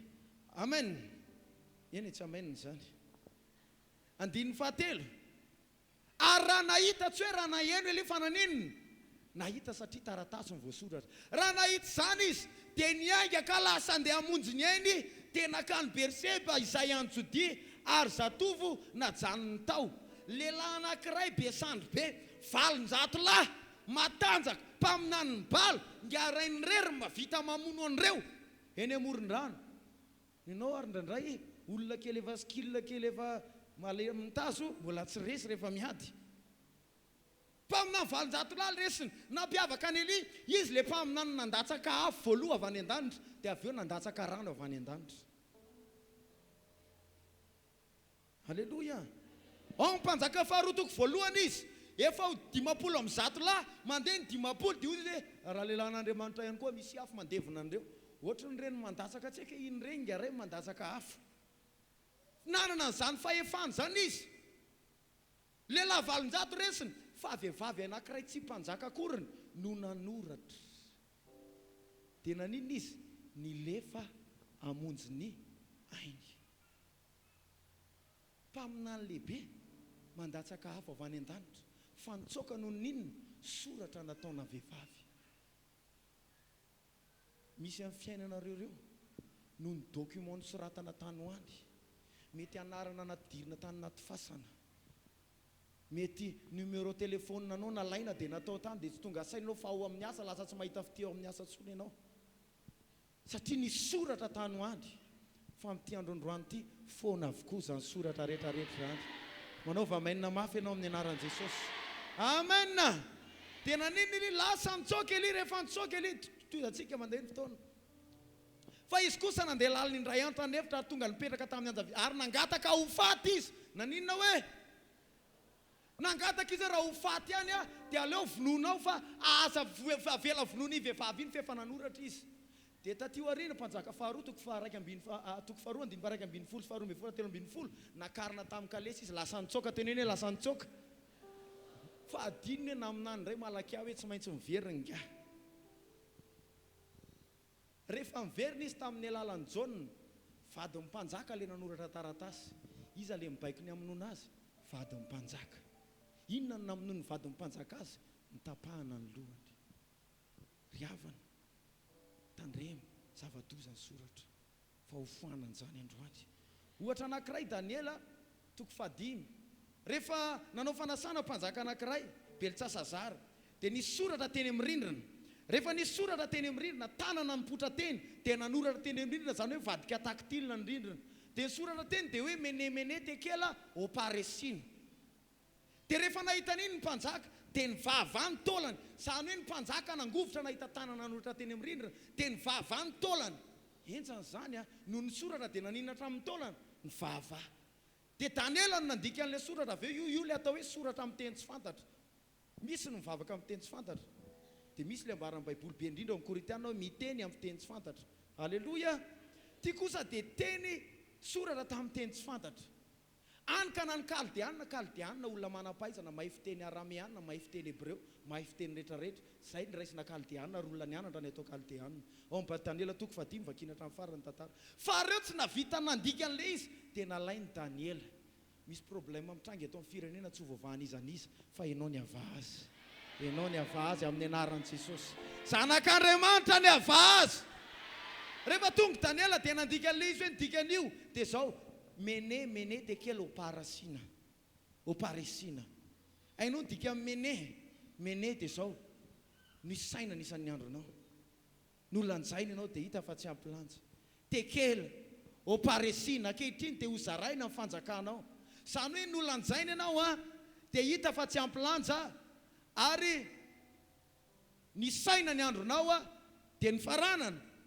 ary zara amin'ny fanjakanao zay dika le hoe mene tekela oparesina fa midika teny hebreo ny mene dia sikla enimpolo sikla firy enimpolo dia le sikla enimpolo mizara roa zany hoe mene enimpolo mizara roa telopolo mene mizara roa telopolo dia le tekela le oparesina mizara roa zany hoe telopolo ampiana telopolo dia ampiana roa firy zany roa ambenimpolo dia inona zavatra nitranga maty ny andro n'io Beltsasazara le mpanjaka nahita an'le fahitana dia mipotra avany Darius naka ny fanjakana nandresy azy firy taona Darius fony nandray fanjakana roa ambenimpolo taona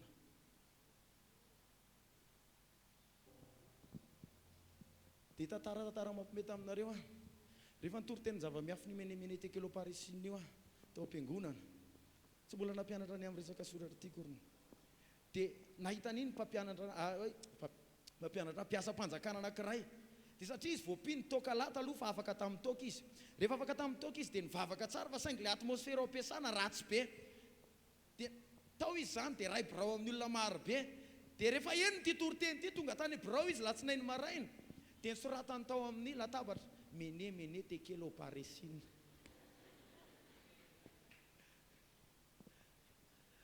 rehefa sorata le metaoko satria leo be any amin'reto olreto fa le atmosfera fiainana vetaveta ataoka sy ny zany foana ny resaka ato fa tembanina bro mitokana menemene tekoloparesina tsy mifarana akory ny herinandro ireo toetra atao amin'le bro efa taona maro ny esorina atao amin'le bro daholy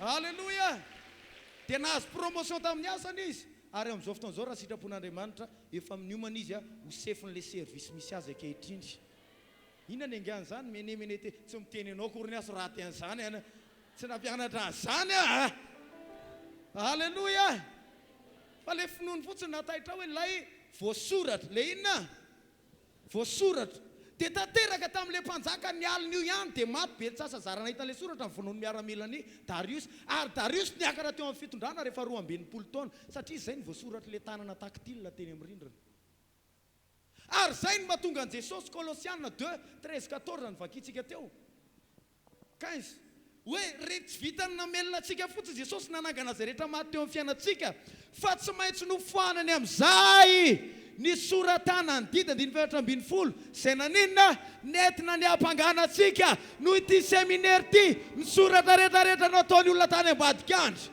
soratra ratsy ao amin'ny fiainanao mety notsoratana tany na tsinana fa misaviana fon'izany amainina na soratra ny soratany dokotera ary hoe misy fibrome ao ankibonao androany voafafa ny soratra rehetrarehetra sitrany ianao vehivavy anankiray nanana aretina fito kistany ny andohany salpingitany ny andohany aretina ao amin'ny tranonjaza zany loto ao amin'ny tranonjaza ny ampikista gauche droite rehefa nitsabona ny kista niteraka fibrome mandray piasan'ny hôpitaly nefa ny vatany tsabo azo ny dokotera rehetra ny tretena naritra ny fitoana fisaky ny tretena miomiomo le aretina vokarzay mihinana fanafody simba ny rein ny vavony aloha dia avy eo nahazo ny rein le izy ary vokar'le rein nanombokareraka izy navitany ninona ndraindray marary herinandro ny andrianina fa marary tapabolana ray volana manomboka ilikilika dia narary ny fondy ary nisy aretina fahafito tsy tadidiko tsony fa fito le aretina manana preuve médicale izy miateste an'izany tonga tao am-piangonana izy tsy nisy ny taona fa hoe ho faty any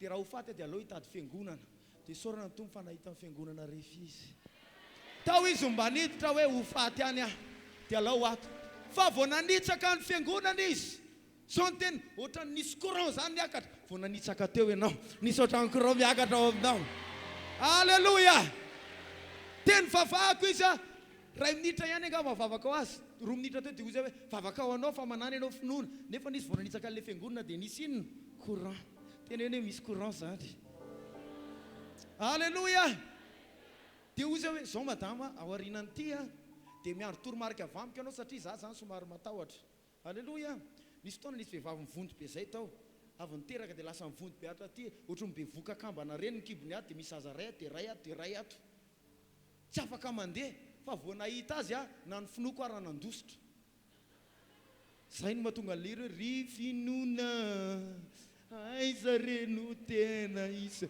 na ny finoko ary nandositra hoe ty kosa tsy velona tsony ty fa ny teny menazy tsy fiany mantsy mifampianarana tamin'izoma fa tsy ampy ny fotoana raha amin'ireo mahela velona dia ty salamo 118:17 tsy ho faty efa ho velona retourny asan'i Jehova tsy hoe tsy ho faty efa ho velona satria maro anaka tsy ho faty efa ho velona satria be adidy tsy ho faty efa ho velona fa hitoriny asan'i Jehova raha tianao no ela velona andana toriny asan'i Jehova dia tohaniny radio tohaniny télé dia ho ela velona ianao teny ianao amin'ny akaikinao zany dia ny finoko zany tamin'io mbola nangozozo hoe tena sao dia tena alao aloha makamaky elaela mety zay izy vao sitrana dia zay miandro toromarika avamiko ianao vao manao ekosy ny analyse any amin'ny dokotera-nareo any sy ny sisa dia tonga ny efatrandro tao aoriana fitombavaka takariva amin'ny fanamaso isaky ny zoma potra vany izy nitsikitsikina anatina pastera ty le izy inona le analyse le ekosy ny sisa nga nataonao iny pastera nataoko sokafa analyse tsy terme médical fa nale mpanoratra le dokotera ary ohatrany hoe mivadika avy ny lohany fa hoy ny teny mantsy le aretina rehetrarehetra disparu aretina rein 2 milliards ny fitsaboana zany any Inde rein gauche droite ny anazy simba daholy fa vao nanitsaka alleluia ka hoy hoe ninina document any mety efa mivoaka hoe ianao dia tsy afaka hiteraka atsondry ao tsisy tranjanaka ninina soratanany misaoran'i Jesosy ianao fa amin'izay teo amin'ny hazo fijaliana fanofoanany ny soratana ny didy rehetra izay niampagananao manaova mainina mafy. Halleloja. Andiny fa 5:10 dia amarana dia vavakotsika dia reny taratasy reny aho hitanao avy eo. Amen. Ary ny esoriny tsy ho eo amin'ny tenany ny fanapahana sy ny fahefana ary noho ny azo fijaliana dia naseho amiary ary ny fitondrana ireo toy ny fanao izay avy nandresy. Amen. Kolosiana 2:15 sy Koritiana 2:14 Koritiana 2:14 tena mitovy hoe fitondra izay avy nandresy fa saingitranga samy hafa. Terme militaire io fampiasa miaramila le hoe fitondra ny avy nandresy. Eto izy dia miteny hoe nesorina tsy eo aminy tsy eo amin'ny satana zany ny fanapahana sy ny fahefana. Rehefa nesorina teo amin'ny satana ny fahefana dia netiny amin'izay ireo toy ny fanaovana izay avy nandresy satria fomba ny généraux raha mijery film ianao taloha reny tamin'ny moyen âge na ohatry zany rehefa avy mandresy dia ilay général na ilay mpanjaka nandresy mitaingina soavaly eo aloha. Ny généraux any rehetrarehetra manaraka azy amin'ny soavaly miaramilany ihany koa mandeha soavaly. Dia ilay mpanjakan'ilay firenena resiny fatorana amin'ny tady ny tanany sy ny tendany dia mandeha tongotra dia hoentina mamakivaky ny tanàna alaina baraka. Zay no mahatonga ny hoe tondran'ireo amin'ny spectacle izy ka dia ampisehony andininy fa eny tsy manino io rehefa eo verenantsika io ao fa ilay Kolosiana aloha nasehony miarihary amin'ny teny frantsay nataony amin'ny spectacle izany hoe nalaina baraka satana netin'i Jesosy ohatry ny avy nandresy. Amen. Amen. Nesorina tsy hoe ny amin'ny fanapahana tena laina baraka izy hoe io faresy dia mandeha tongotra eraky ny tany melohany amin'ny tapahandohan'ireo mpanjaka izay resy miaramilana généraux an'ilay fahavalo dia tsy maintsy atao spectacle ohatry izany eraky ny tanàna. Teo amin'ny hazo fijaliana nieritreritra ny devoly fa izy na resy fa ny baiboly miteny ato amin'ny Kolosiana fa teo amin'ny hazo fijaliana ny spectacle nitsanga nitranga ay tsy Jesosy ny resy fa le fahavalo nataony amin'ny spectacle resy fatorana amin'ny tendany mandehandeha. Halleluja. Dia zao eo amin'izay verina Koritiana 2 ahoana ozy izy teo fa isaoran'Andriamanitra izay mitondra anay mandrakariva aiza ao amin'ny Kristy Jesosy. Aiza ao amin'ny Kristy Jesosy toy ny fanao izay avy nandresy izany hoe isika le général miaraka amin'ny Jesosy mitaingina soavaly fa mifatotra ny tenda ao aoriana raha fahafatesana sy ny devoly. Halleluja. Tsika mahoetiny Jesosy toy ny fanao izay avy nandresy fa ny devoly kosa atao amin'ny spectacle ohatry ny avy nandresy reny. Halleluja. Nalaina baraka. Naninona teneny mitondra ohatry ny avy nandresy Jesosy hoe satana kosa afa baraka. Manino satana teneny hoe tsy malala menatra io hoe io faresy tsy manan-kery aminay intsony. Amen. Ny olona ny eritreritra ianao le tsisy nohaniny iny tena andatsany ny olona fa tsy fantany misy spectacle nitranga tao anatin'iny hoe amin'ity roa volana farany ity amin'ity roa volana fa ayayayayaya ianao le nandeha tongotra tsisy fray avy mivavaka iny fa lany fanatitra dia meny olona hoe diavy mandeha tongotra fa tsy fantany ianao mandeha tongotra iny misy spectacle mitranga ao ambadika ao fa le fanahtsifisina kenda le fanahtsifisina tapado manaova mainina izay rehetra mino amin'ny anaran'i Jesosy. Amen.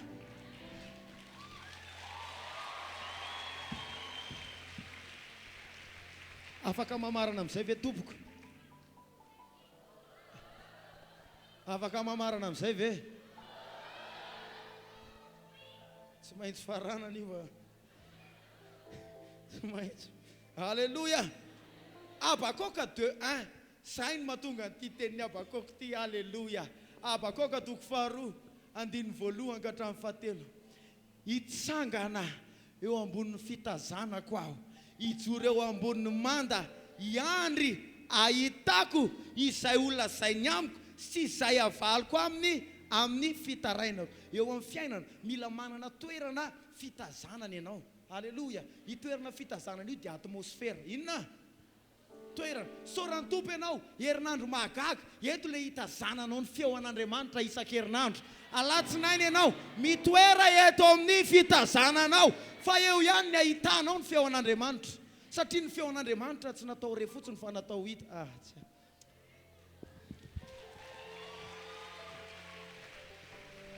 Alleloia. Toy atsika ny vaky teny. Tena maly ahy Jehova ka nanao hoe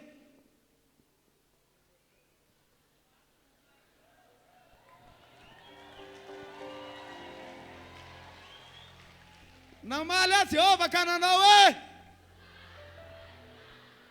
ngainao tsy nanoratra an'ilay fahitana indray. Namaly ahy Jehova ka nanao hoe namaly ahy Jehova ka nanao hoe ka ataovy maninona velona tsara jereo tsara aloha velona vela soratra velona vela soratra tao velona tsara soratra eo amin'ny fafana mba ho azo ny miazakazaka ho vakiana. Amen. Resaka leadership ny resahana io. Zany hoe mpiara miazakazaka aminao, mpiara mandeha aminao, mila mahafantatra tsara, mamaky tsara le vision. Tena ataonao mazava le vision ka na ny olona arazakazaka amin'ilay izy ary mahatakatra azy tsara. Alleluia. Manaraka resahantsika andininy fa telo eny tsara amin'izay. Misy baiboly DM avy eo aminareo?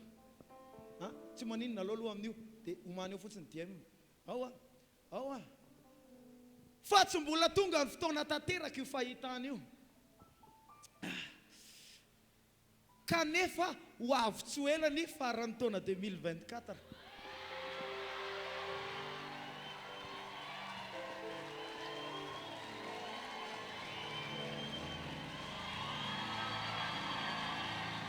Alleluia! Hitanao, tsy hoe tsodrano tamin'ny volana janvier dia tanteraka ny tsodrano, non. Tsy mbola tonga ny fotoana, fa maninona? Kanefa ho avy tsy ho ela ny farany. Dia maninona ilay fahitana sy ilay tsodrano sy ilay faminaniana sy ilay fanirina? Tsy hamitaka velively.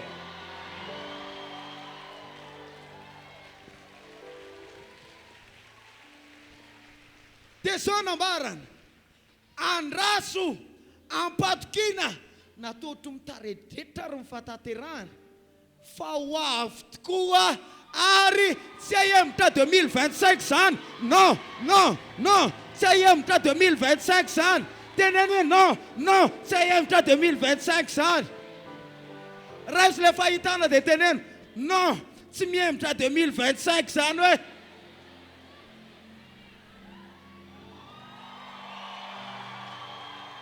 iza minao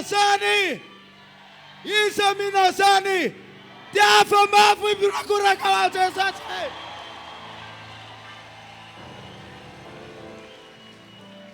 Alleluia. Vision 2024 tanteraka 2024. Noho izany tany ny finoanao mifoasa Matteo 11:12 mitsangana rombay le fanjakana aza mitaretrehitra fa mpandrombaka amin'ny makazekerina. Aoka tsy tamatama tsony fa sambory amin'izay le vision. Ndana mitady tany raha mino anao fa azo tany. Ndana mitady asa raha mino anao fa azo asa. Raha nangana tsena manombona dia mbola piako tao ray sase ary tonga dia ataovy amin'ny étagère rombay le vision. Vision 2024 tanteraka.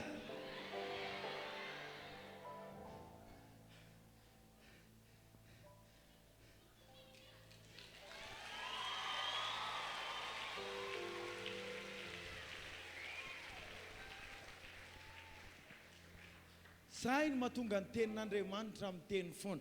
Habakoka izy zao miteny hoe soraty. Ezekiel izy Jeremia soraty. Mijery Apocalypse 1:19. Inona koa ny teniny tamin'ny Jaune apôstôly indray inona ny teniny? Inona nambarana? Koa soraty izay zavatra na izay zavatra kehitriny na izay zavatra mbola ho avy ratrizay. Misy zavatra efa naseho any ianao fa misy zavatra soratanao kosa hitranga androany. Misy zavatra izay soratanao fa faminaniana ka ilay izy hitranga ratrizay. Nanome toromarika ny ray aman-dreny pasteur Adolphe tamin'ny 2010 hoe manaova taratasy nareo tsy haiko na tadidin'ny papo zay dia sorata eo ny fanirianareo dia nanoratra tamin'izay dia nataoko niavaka tsara ny vision ara-panahy sy ny vision eo amin'ny fiainako. tao anatin'ny ara-panahy tomba fahendrena fanetretena moa zay foana mivavaka fony zaplainy tao tato voateresy zay ato mivavaka amin'enina rivaka hatramin'ny 7 alina dia mifomaraina indray rehefa taitra loha pasteradolo fa mitelo amin'ny roa dia efa foaziny midina mivavaka dia eo mivavaka eo a mirava amin'ny 9 mamarana vavaka maraina amin'ny fandimby eo alleloia dia anisany vavaka foana tamin'izany meo fahendrena Andriamanitra meo fanetretena maneriteny eo anatrehana sa manany angatahany ao ny hoe meo kostara mangirana fa ny anahy zahay foana zay na tonga betsaka nazy fa za rera tsy nazy kostara mangirana tamin'izany fa zao tsy fantatra hoe manao nampoziko aloha alleloia fa ny anahy io foana ny masoko fahendrena fatakarana ny teninao mitomba amin'ny fahalalana zay foana ny tolombavaka tato ary ty trano ty tsy taka ny fiangonana rehetra tsy taka ny trano rehetra alleloia zay iny mahatonga rehefa ato tsy maintsy mivavaka ato misy ato mason'Andriamanitra ato ny fony ato mandrakarivo tamin'ny andro voaloha 1er novambra tetsy anotokana ny vavaka tsy niala teo mihitsy rava amin'ny fotoana nareo andro za eo mivavaka voalohan'ny volana mila manakina ny volana ka azagaga raha tsy hitovitsika amin'ity taona ty alleloia misy zavatra ato amin'ity trano ty efitranon'Andriamanitra ty amen dia tamin'izay papa no niteny soraty dia soratako ihany koa ny aranofo azo baiboly tamin'izany ny baiboly le baiboly sarambabe bahoaka tsisy volamena fa soratako to satria papa nanany tamin'izany efa nanana volamena vidiny zany tamin'izany amanetsy ny tompo anao malala na ny borseny akatso plus ny karama tsy ampy an'izany hainao fa ny soratako sorako Andriamanitra efa fandimy amin'ity baiboly doreako tsisy mividiko vola fa nomen'olona fotsiny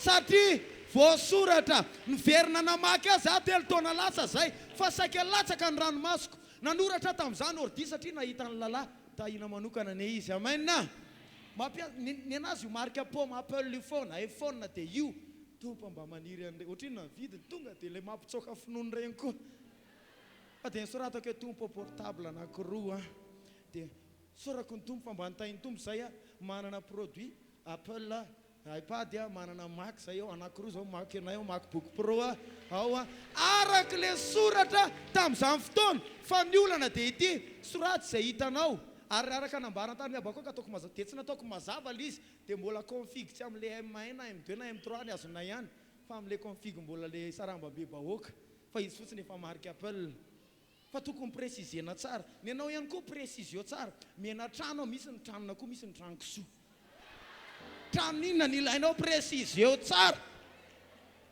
so tonga le tranona piry dia ozy ianao tompo haizay any le trano efa io le izy tenena kaikanao précisio tsara hoe raha fatary tamin'izany tonga dia soratako hoe MacBook Pro M1 raha efa fatafatary tamin'izany fa tsy soratana dia meno mbola lay Intel processeur dia zavatra iainanay dia mivadika ihany koa nanoratra ho azo manokana tonga tany akazo be zay dia nanohy an'ilay lalana efa sokafandray aman-dreny fa gaga zay nitondran'Andriamanitra ny asa 2024 zavatra nysoratanay tamin'ny 2017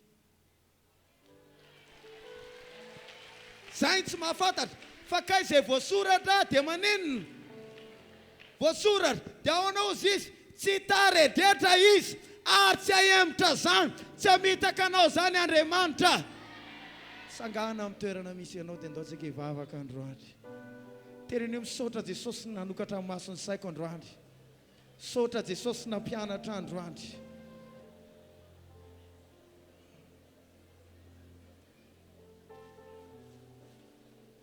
tena misaora ny kalitao any vavaka ao no mamaritra ny abetsaka ny zavatra nyraisinao avero tsara ny kalitao any vavaka ao no mamaritra ny abetsaka ny zavatra raisinao no izany raha tena nandray anao dia mivavaha mafy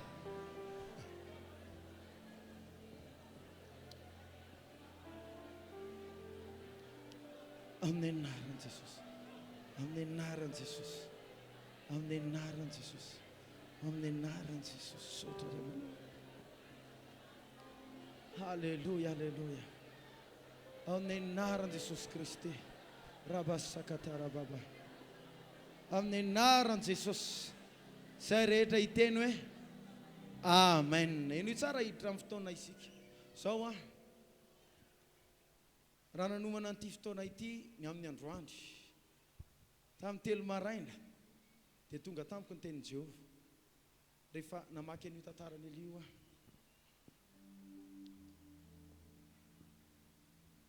hoe misy olona monjy ty fitaombavaka ty androany anankitelo olona efa mipasialakita namony tena fa tsy maty tena efa mipasialakita ianao anankenina olona ny planifie fa voasakan'ny olona na ihany koa circonstance ananakanazy fa misy kosa olona anankitelo tena efa nanao an'ilay izy mihitsy fa tsy maty izy mila mivavaka ho anareo androandry alleloia dia maro kosa nefa misy esprit suicidaire ato tahaka ny eli tia hamony tena foana fa na ny fahafatesana ny ao anatin'izany tia hamony tena foana isy zavatra mitranga dia tia hamony tena tia antso fahafatesana mila vavaka manokana ianao mila délivrance miantso anao manatony aty anoloana hivavaka ho anao androandry aza menatra ny olona mila délivrance any amin'io ianao olona anankitelo efa mipasialakita efa nanao mihitsy zany hoe raha fanafody ohatra ny saika amin'ny tena dia efa nohaniny mihitsy fa tsy maty izy tamin'izay mila mivavaka ho an'ireo olona ireo telo ireo précis zany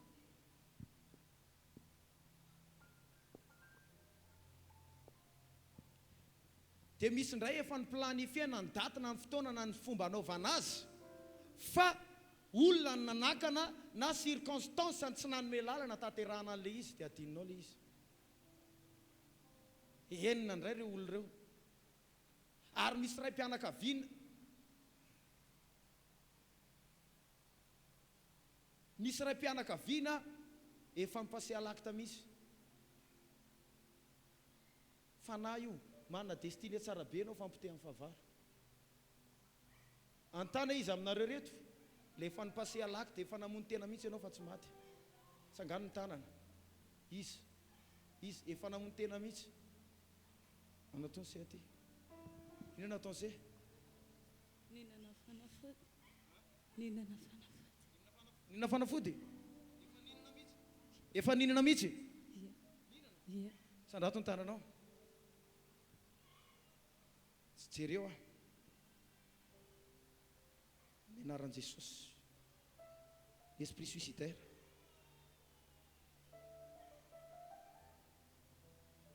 miala amin'ny anaran'i Jesosy miala amin'ny anaran'i Jesosy aingana aingana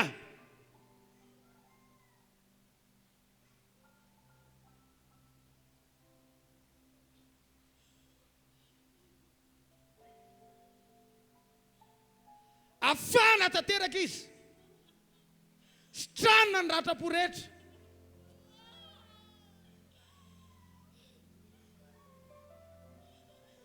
amin'ny anaran'i Jesosy stranona anaran'i Jesosy iza koa le faharoa mipasialakita teo inona nataonao nodidiko tamin'ny lamina ny tenako tamin'izay lalandra tsy afaka ianao raha tsy mibebaka sehany koa mila mibebaka ny amin'izay jereny seny mila mibebaka ny amin'izay mandolia dia fina amin'Andriamanitra dia mandolia koa sefa finahin'Andriamanitra iza koa le mipasialakita teo ianao ianao ahoana voany retiny zanakao ay vavana zanakao ninao ahoana ninana fanafodiny ianao bebaka any amin'izany ianao tsy amerina zany tsony mandolia mivavaka eo anatrehan'ny tompo ary nareo reto le faniplanifie izy raha misefa saika anamony tena ianao le saika anamony tena fa izy raha misehatsy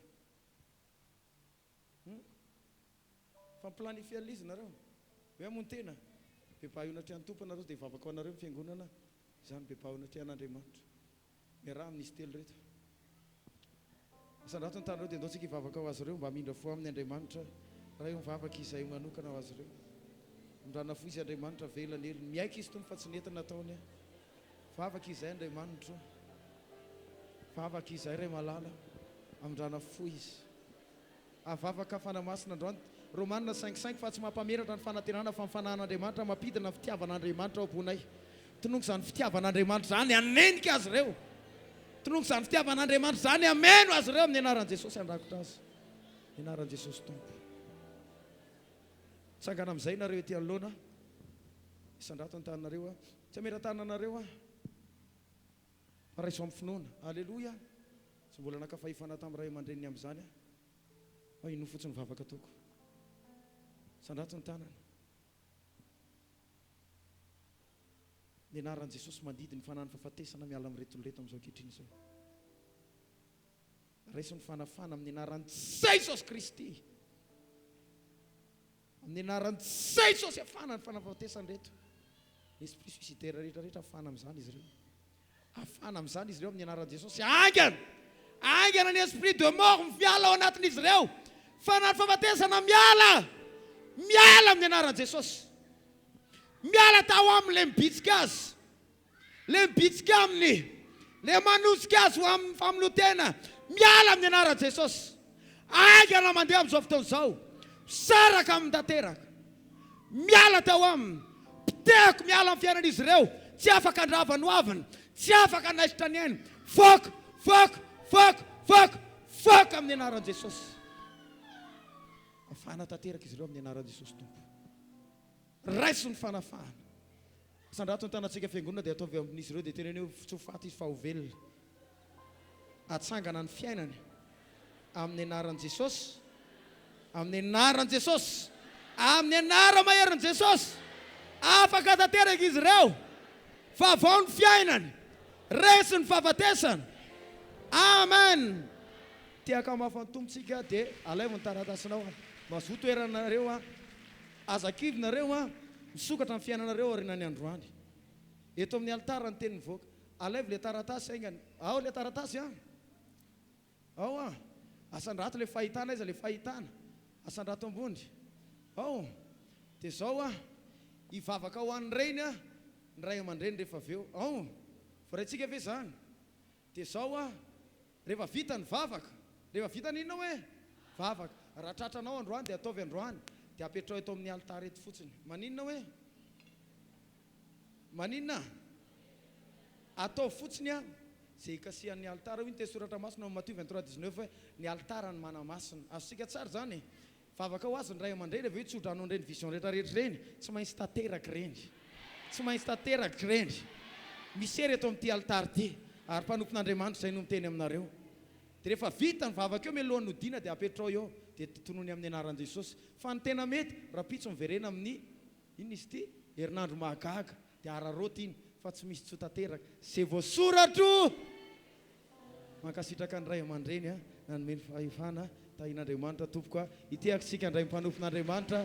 Asandrato le faniriana. Sandrato le vision. Urakoraka mafetsika ho teka mafatomposika. Miaraka amin'ilay vision amen na. Mety gagagaba ny sasany tamintsika hoe fa taiza tsy mba nandrian'izany hoe soraty le vision. Satria zay le nambara tamin'ny omaly. Zay le nambara tamin'ny omaly. Dia zay zany ny akony le tsy nafahantsika zoma sy sabotsy. Kanefa hoia ivavaka ho anareo araka ny vision iny. Dia vako kely ty teny ity.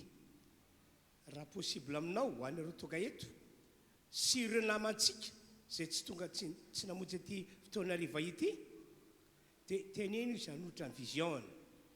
Dia hoetoeto rapitso alatsinainy amin'ny enora. Tadiavy mihitsy hevitra ahafahanao maketo tondra visionao amin'ny enora. Ho andreny aloha vita vavaka dia tereto.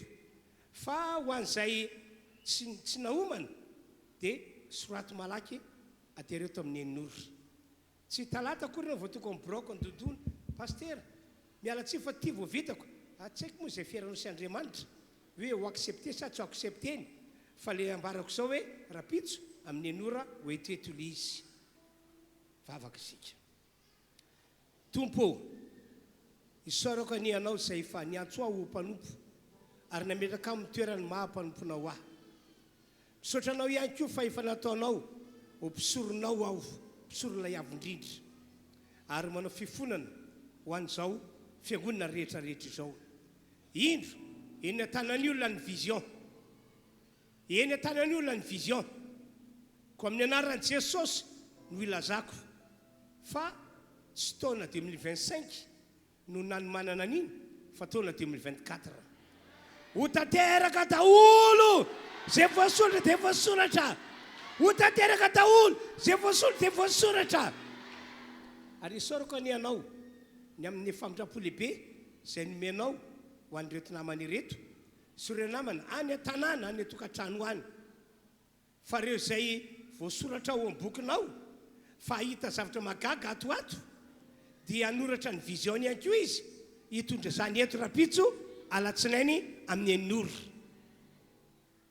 hitondra zany vision zany rapitso eto amin'ny anoro fona aminao amin'ny am'reto namana ireto mba tsy ho titena fa ilaza am'izay olom-patana ilaza am'izay olom-patana ilaza amin'ny namana mba anoratra faingana vision satria izao fiangonana izao akasitrahanao noho ny amin'i Jesosy maty teo ambony hazo fijaliana sy ny rano Jesosy nalatsaka teo ambony hazo fijaliana sambatra zay mino fa ho asehon'Andriamanitra aminy sy ho amarin'Andriamanitra zay ao am-pony ka ninony amin'ny anaran'i Jesosy amen makatoerantsika rehetra